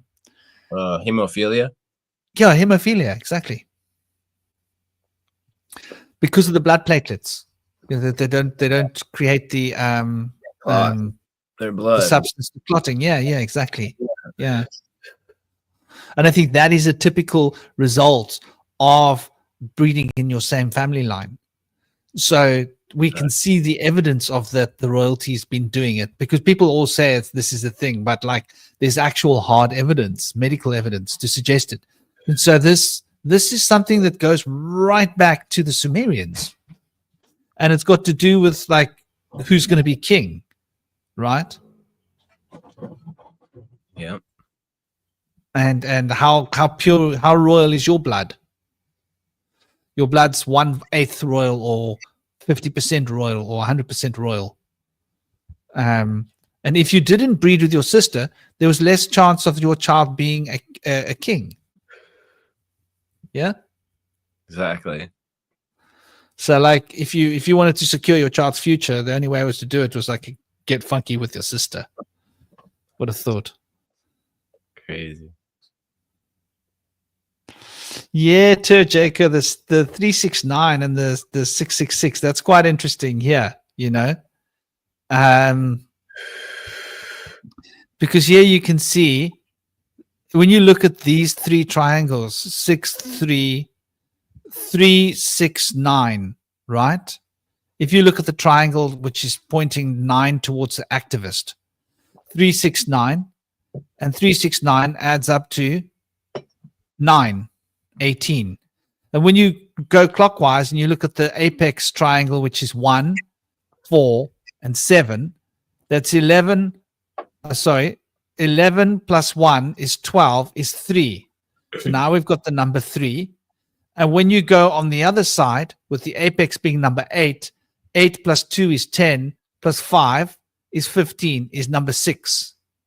So here we see we've got 369, 369 encoded in these enneagrams. Isn't that quite interesting when you look at it? And, you know, I think there's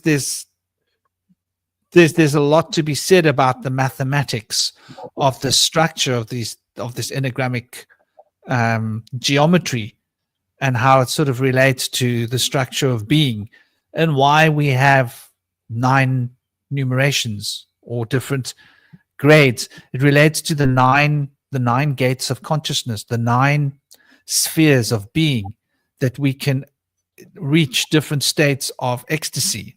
And there are 9 distinct levels that we can reach in our divine reverie meditations, our contemplations of existence, which is quite interesting before we get to the samadhi, leaving the body for the last time kind of gate. So there's a lot in this, you know, this 369 notion, and of course, I think it goes back to understanding the principles of Jupiter, Deus Pitta, the Sky Father, number 3, Lucifer, Venus, number 6, and Mars, number 9. And the way that Mars represents action, represents Aries. And so Aries is the spring solstice, right? 6 represents Venus. So in Venus, we're looking at Libra, the scales of justice, right? And then 9, we're looking at Scorpio, essentially. So that's quite, you know, quite an interesting perspective to get to, because then we go to the 9th month, right? September, October, and the beginning of October into the 9th month becomes Scorpio. So most of Scorpio reigns in the 9th month. And we can see the connection between 3 and 9, between Aries. So Mars becomes like very important. And so here's an interesting thing. I don't know what your thoughts on this, Indy, when you get back. I hope you can hear. But the idea of the warrior, right? The spiritual warrior. The spiritual warrior relates to action, relates to doing. Mars is the god of war, number 9, right? But we're also looking at the soldier with a sword that relates to Mars, in a sense, relates to 9, relates to action, which is also 9 crosses the threshold, right? When we look at the Enneagram, you get to the end and you've got to cross the threshold. You've got to go through the no man's land of the 0 in order to reemerge with number 1, because you've done the full cycle of 9. Now 9 has got to go through the eye of the storm to become 10, right? And 10 then becomes 11, becomes 12, so there's an interesting octave shift. I mean, what do you think about the connection between the between Aries, the god of war, and Mars, god of war, and the story of the great warrior in the sky that we've been talking about, which represents spiritual warrior and rebirth, which is Orion. Orion's obviously a warrior, right? He's got a shield and a sword. Yeah. But then we have also Aries, which represents those warrior-like qualities as well, associated with Mars, and Mars being a Roman god, warrior god. So I think there's association with both. And is Orion's not one of the zodiacs? So I think interestingly, is it one of them? No, it's not. But No. interestingly enough, it's where Taurus is. Right. Okay. Yeah. But it's Orion. also like, you know, Aries is really the god of war, and that's really Mars. Mhm. So the number 9 is like the completion. So spiritual rebirth of the warrior, of the rebirth of the spiritual warrior, that's like number 9 on the Enneagram. It's like the completion of your cycle, no?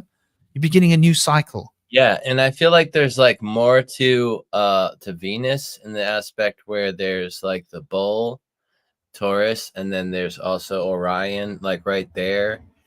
And they're like kind of we have Orion like holding the lion's hide in his arm. So like the bull has like defeated the lion in association with the warrior, and the bull's been tamed by the warrior. It's like a kind of a trifecta right there almost, you could see.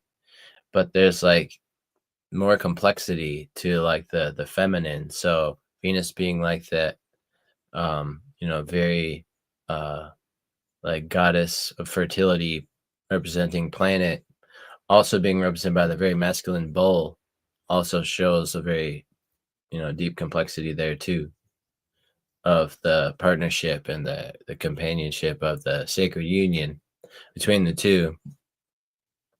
But yeah, also we have the Heyoka, which is like the Native American name for like the thunder child that like shakes things up. That's like a spirit warrior, so like there's like the warrior of the sky, and then there's like the earth spirit warrior, where like they're bringing like the power of the sky and the lightning to shake things up, to like electrify things by kind of challenging the system.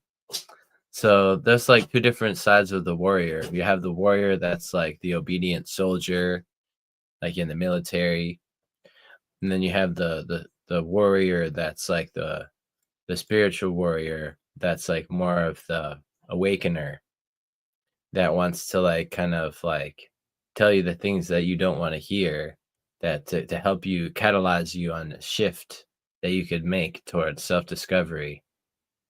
Because a lot of people, they don't want to hear the truth. They'd rather hear sugar-coated stuff that they'd like to hear, humor, nonsense, distractions, than deep, meaningful things sometimes, because that kind of stuff requires contemplation and inner work and stuff. So to open up that can, if people aren't comfortable with having solitude to work on personal things, it's going to be hard to start to initiate that. So some people, it's easier to stay out of it.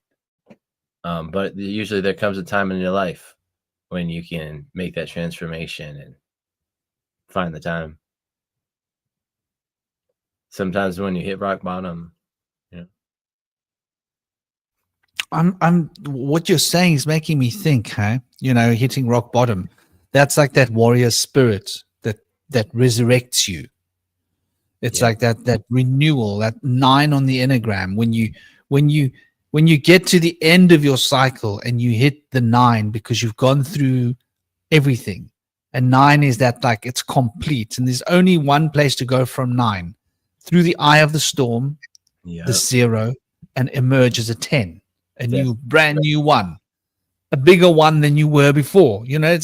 So it relates to the idea of the rebirth of the mythical bird. Yeah, it's also like the journey of the hero. You go through the whole journey and you become, the victor of, the dragon, and you're the winner. And then all of a sudden you become too prideful and you die as a result of your pride.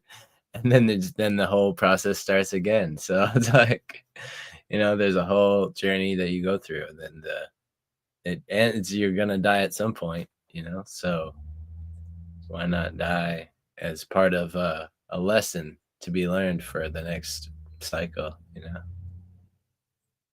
So hopefully, if you learn the lesson the first time, you don't have to go through that again, and then you can transcend. Yeah. That's interesting. The rebellious warrior one goes intentionally. That intention and following intention is very much what Mars is about. Mm-hmm. Having the intention and sticking to the goal, like that Saturn is given, and actually doing the work, action. But here's an interesting point. Look at the confiscation that has been done.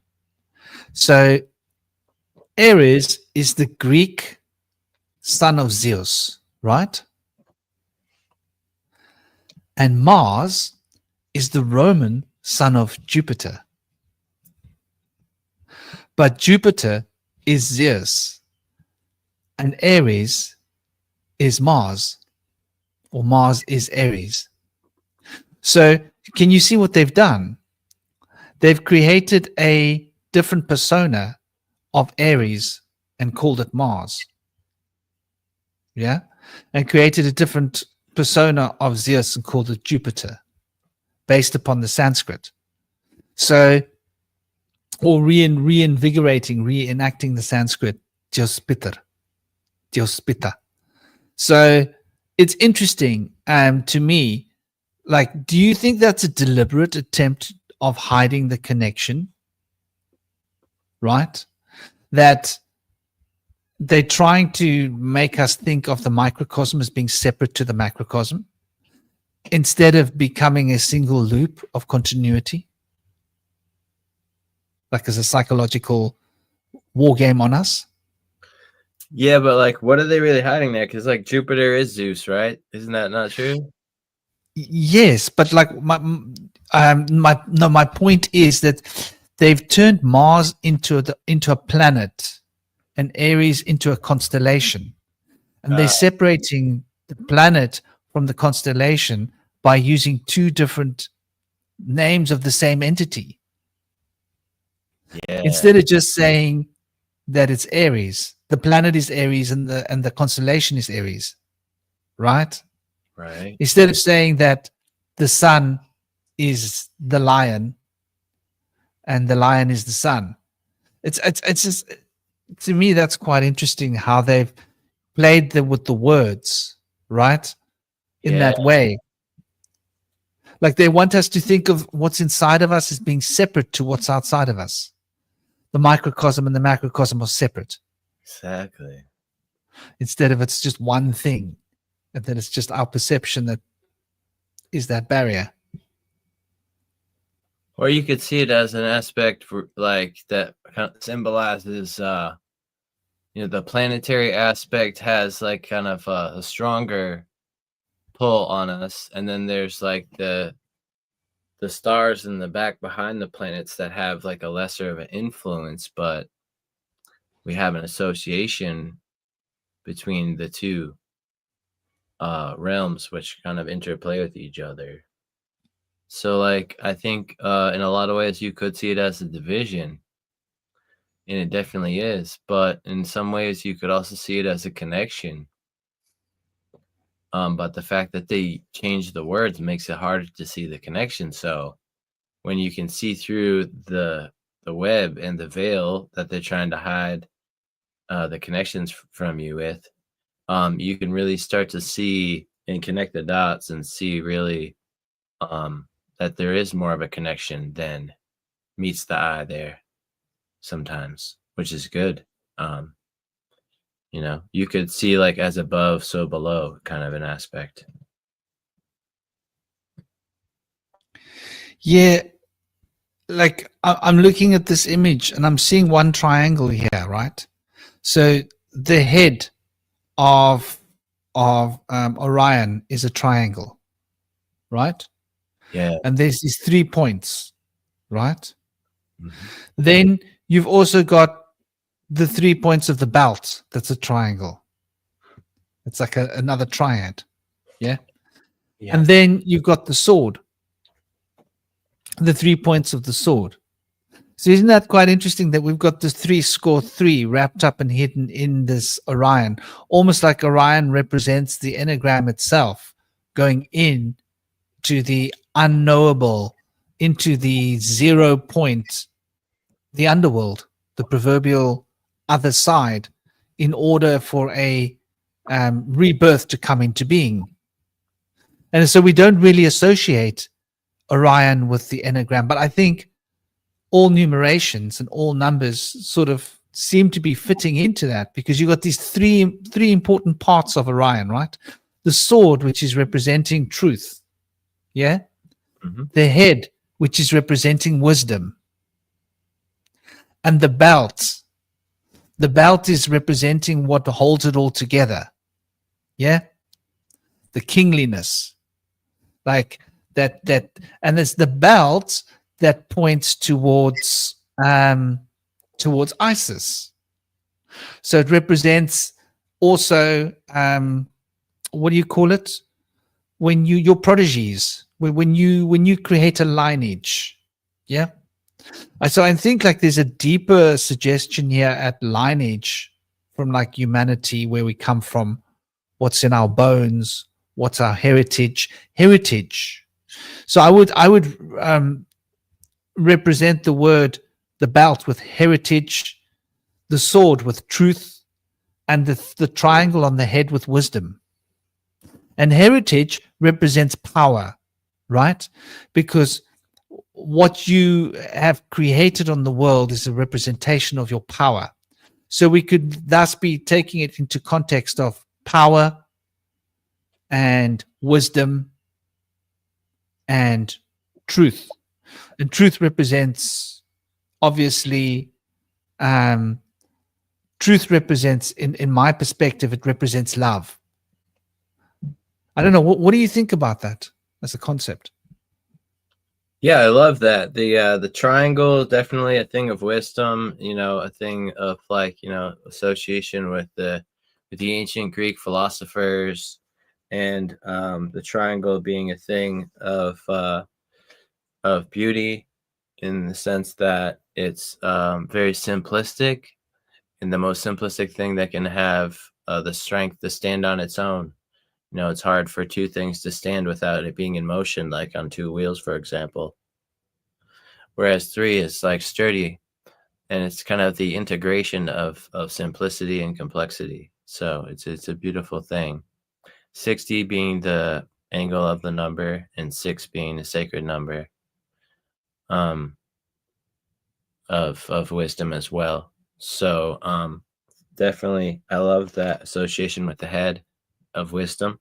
And also we have the belt, which of course holds it all together. And like when you say heritage, it reminds me of like putting another notch on the belt. I know that's a terrible association right there, but it does definitely have a strong ties to the act of reproduction, so to speak.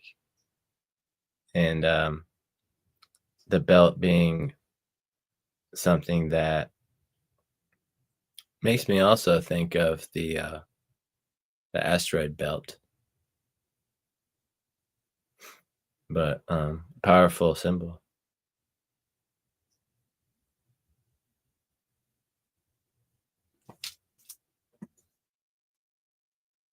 Now, as far as I am muted. Sorry, carry on, brother. now, was there something else after that? Did I get through all of the different things? Well, you mentioned the I liked what you said about the belt. The sword? Oh, the sword, yeah. Yeah, the sword being the truth. I think that's a beautiful association, because the sword is like cutting, and the Taoist sages would say that it's good to be sharp, but not piercing, something like that. So it's Sorry, my dog was scratching. like sharp but not piercing, or something like that. I think it's they say to be. Interesting. So it's kind of like in the aspect of like the meek shall inherit the earth. The meek have been interpreted as those who hold weapons but choose not to use them. So I think it's about being able to be powerful enough to be able to be strong and fierce, but choosing not to be. I think that takes a lot of character to be able to do that. Yeah, it's interesting. Like I associate the sword more and more with the heart, and like because like the heart is really, it cuts to the heart of the matter, right? It goes right to the core.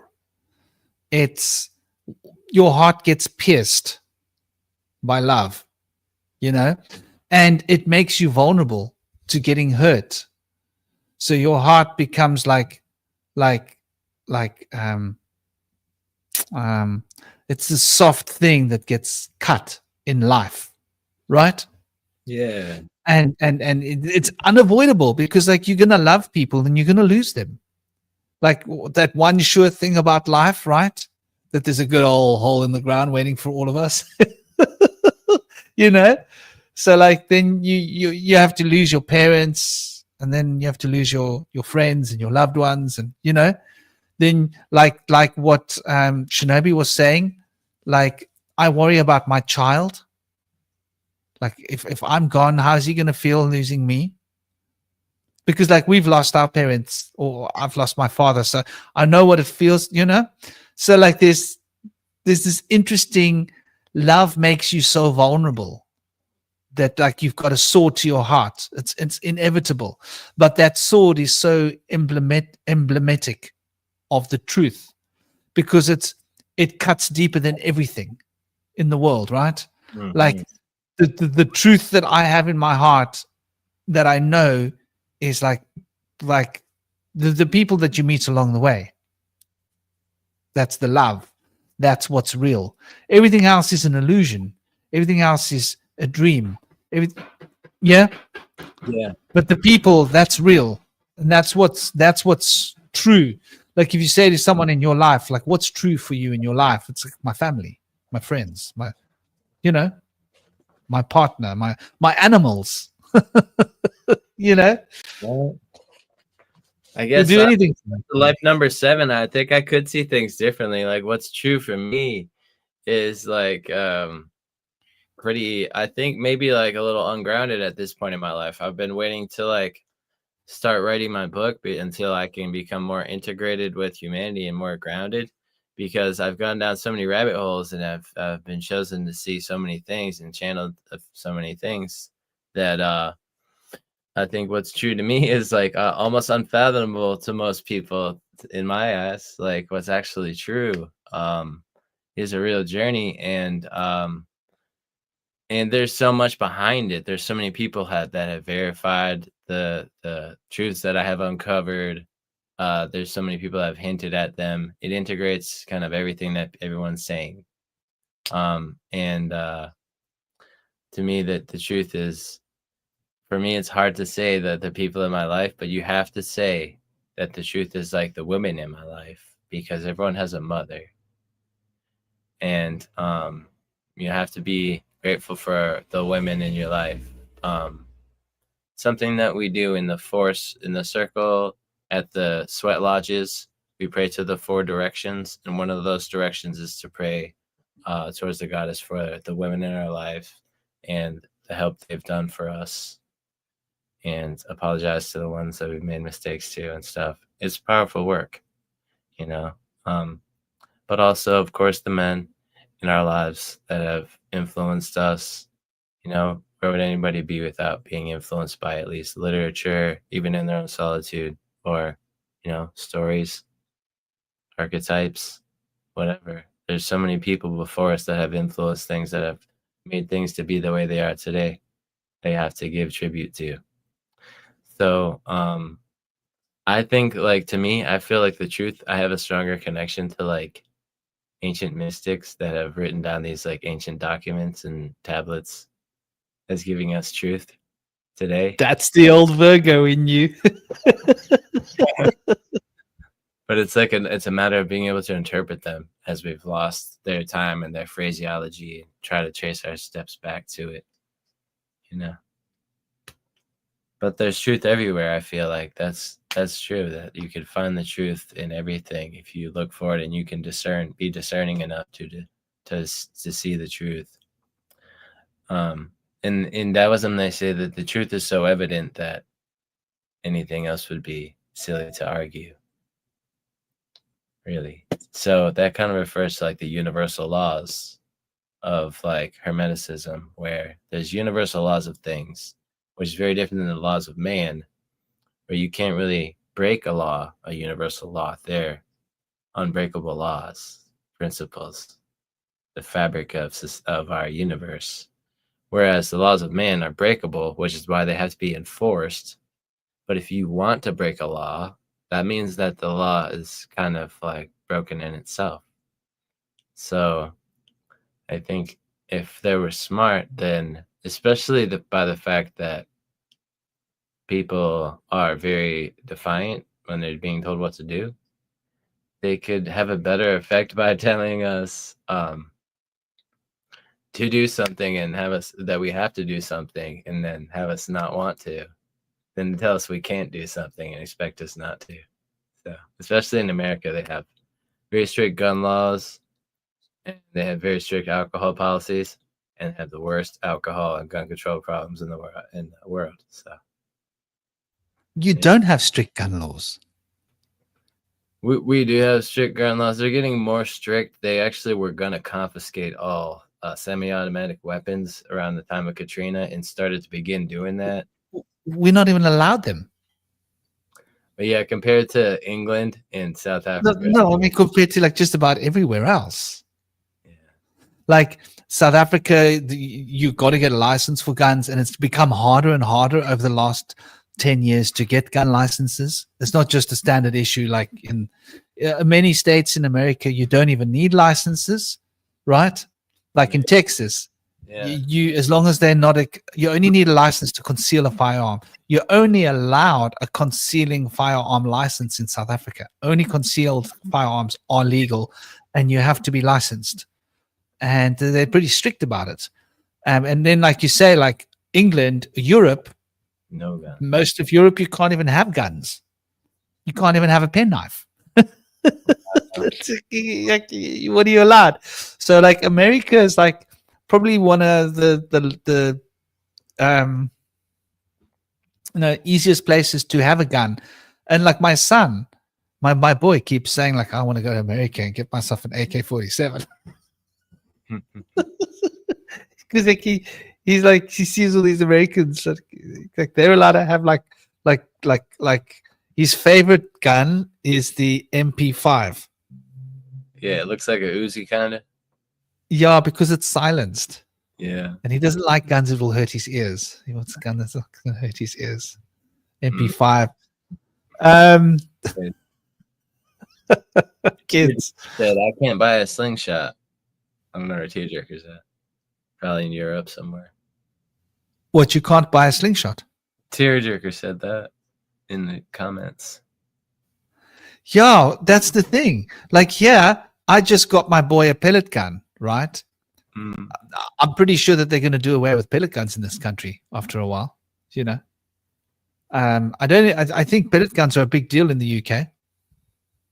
You know, you can get shotguns if you live in, but I think you probably need a hunting license to be able to hunt foxes and stuff, you know. And it's not just easy to get. Where in America, if you've got the money and you don't have a record, you should be able to get a gun license pretty much anywhere, right? Yeah, I suppose. Like in other countries, like you don't have to have a record. In South Africa, not having a record might not be enough for you to.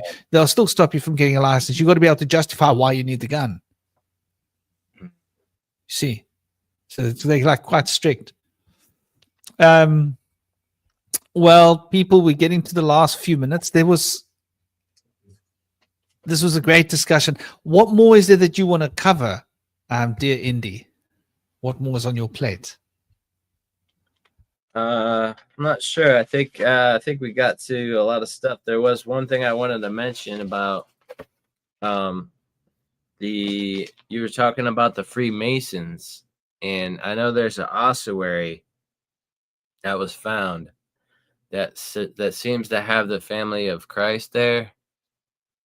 Are you familiar with that? Ossuary, where is that? There in 1980 they found the Talpiot tomb,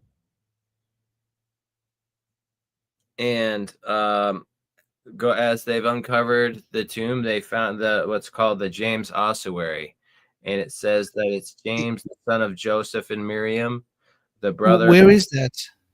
Brother of Yeshua, Judah, the son of Yeshua. So do you know where? In Israel, and it's been disputed up until recently, but the Freemasons have been behind it, and it's thought that they're trying to keep it secret from the public and pretend like it was a phony discovery because it's kind of been leaked out. But it's said to be they have the bones of James, who is supposedly the brother of Jesus there, with all the markings of this family crest of Jesus.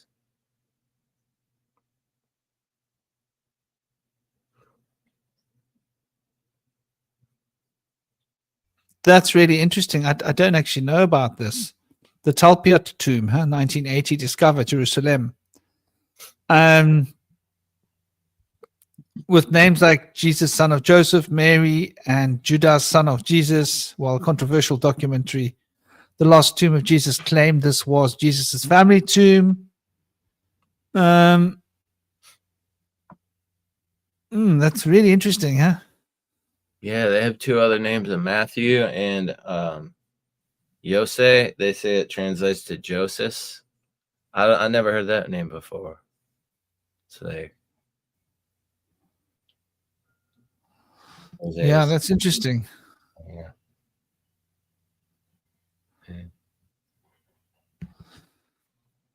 I know that there was a discussion in Greece and Rome leading up to before the Council of Nicaea, which it was like quite widely believed that Emmanuel was from Persian lineage. Isn't that interesting? Wow. Yeah. So I'd like to see that crest, family crest. Does it look Persian? Yeah. Yeah. That would be interesting to decode. Would they still be of Jewish descent if they were of Persian lineage? Well, Abraham went east, right? Yeah. And then he came back. That's true. You know, some of his brethren and his family must have been left behind. How big was, like, let's go back to Moses, right? They were the slaves in Egypt, apparently, right?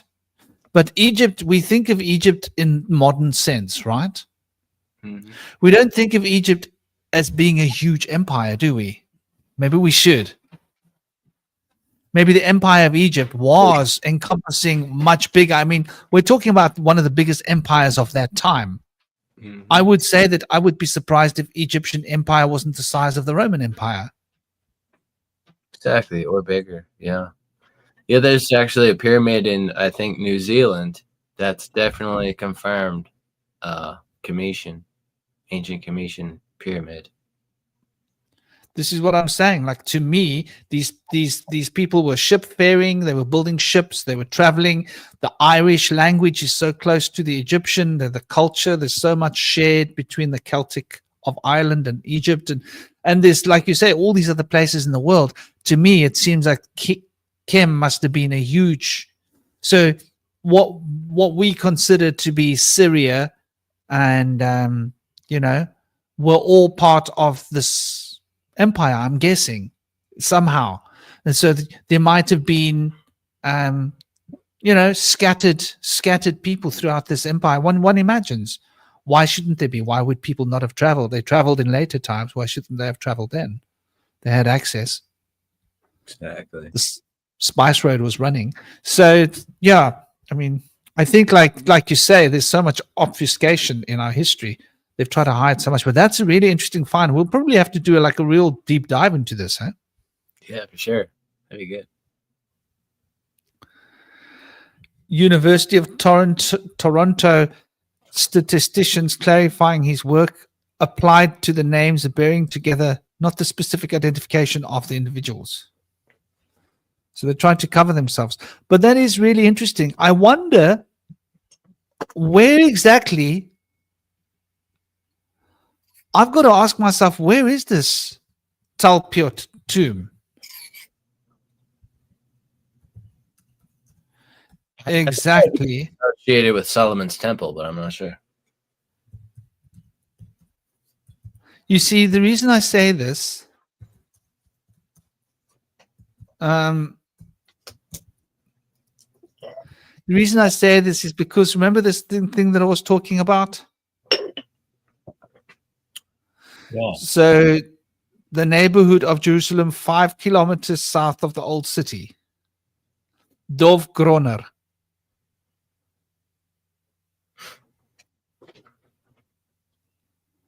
5 kilometers south. Interesting. Is that where they've been kicking the Palestinians out of their homes? I laugh only out of nervous laughter because I don't find it funny, but I don't want to get angry. Because that's what they've been doing, right? They go to these neighborhoods and they just grab people, pull them out of the house, throw them in the street, and say, "You don't live here anymore. You got to go on that side of the fence." And then, they shoot at them and stuff. So that's the Zionists for you. Don't support the Zionists. So yeah, I'm going to say to everybody, big love, peace, honor, and respect to all of you. I hope you guys have enjoyed the show. It's been an honor with you. It's been an honor with everybody.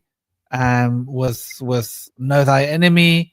Cosmic went off earlier. Damn, Cosmic. We missed you, brother. I would have loved to have heard Cosmic's take on a lot of things. Absolutely. And of course, Shinobi and our dear brother Indy. I've got something I was going to share as a closing, and so I'll mute my mic. Say goodbye to all of you. This is the track that inspired me. It's something I found from years ago, but it's called "We Came Here," and I don't know. I hope you guys get something from it. It meant a lot to me when I wrote it. It's like many years ago. I actually forgot I had all these tracks on SoundCloud, and I found it. I was like, dang. So I'm going to put it on to say I love you. Big blessings, peace, honor, and respect to all of you. And Indy, just will you give me a signal if it's distorted? Yeah. Okay. The sound. Yeah. Just in case. Otherwise, Om Shanti, Om Namah Shivaya. Take it easy, everybody. Don't forget to smile. Blessed be.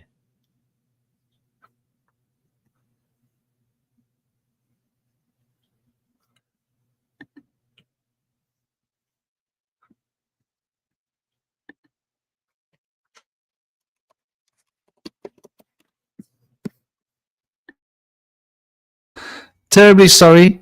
I've got to take this off first. Okay, there we go.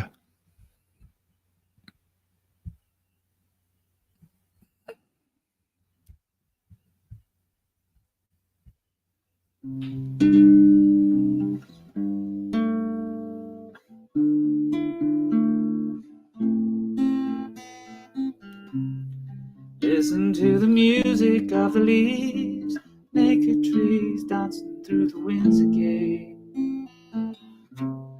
Stars painting pictures overhead, canopy of dreams revealed.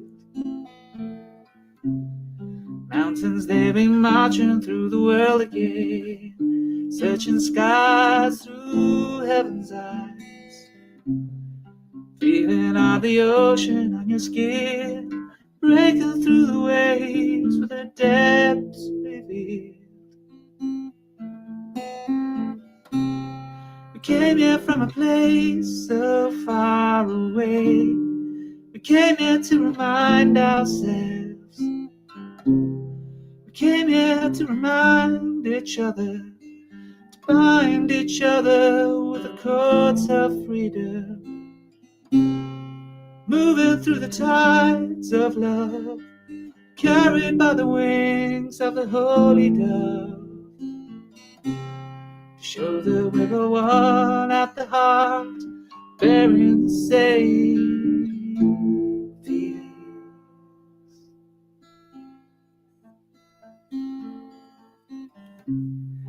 Listen to the music of the leaves, naked trees dancing through the winds again. Stars painting pictures overhead, canopy of dreams revealed. Mountains, they've been marching through the world again, searching skies through heaven's eyes. Feeling of the oceans on your skin, breaking through the waves with the depths revealed. We came here from a place so far away. We came here to remind ourselves. We came here to remind each other, to bind each other with the cords of freedom, moving through the tides of love, carried by the wings of the holy dove, spreading the love, sharing the peace that sets us free. Listen to the music of the leaves, naked trees dancing through the winds again. Stars painting pictures overhead, your canopy of dreams revealed. Mountains, they've been marching through the world again, searching skies through heaven's eyes,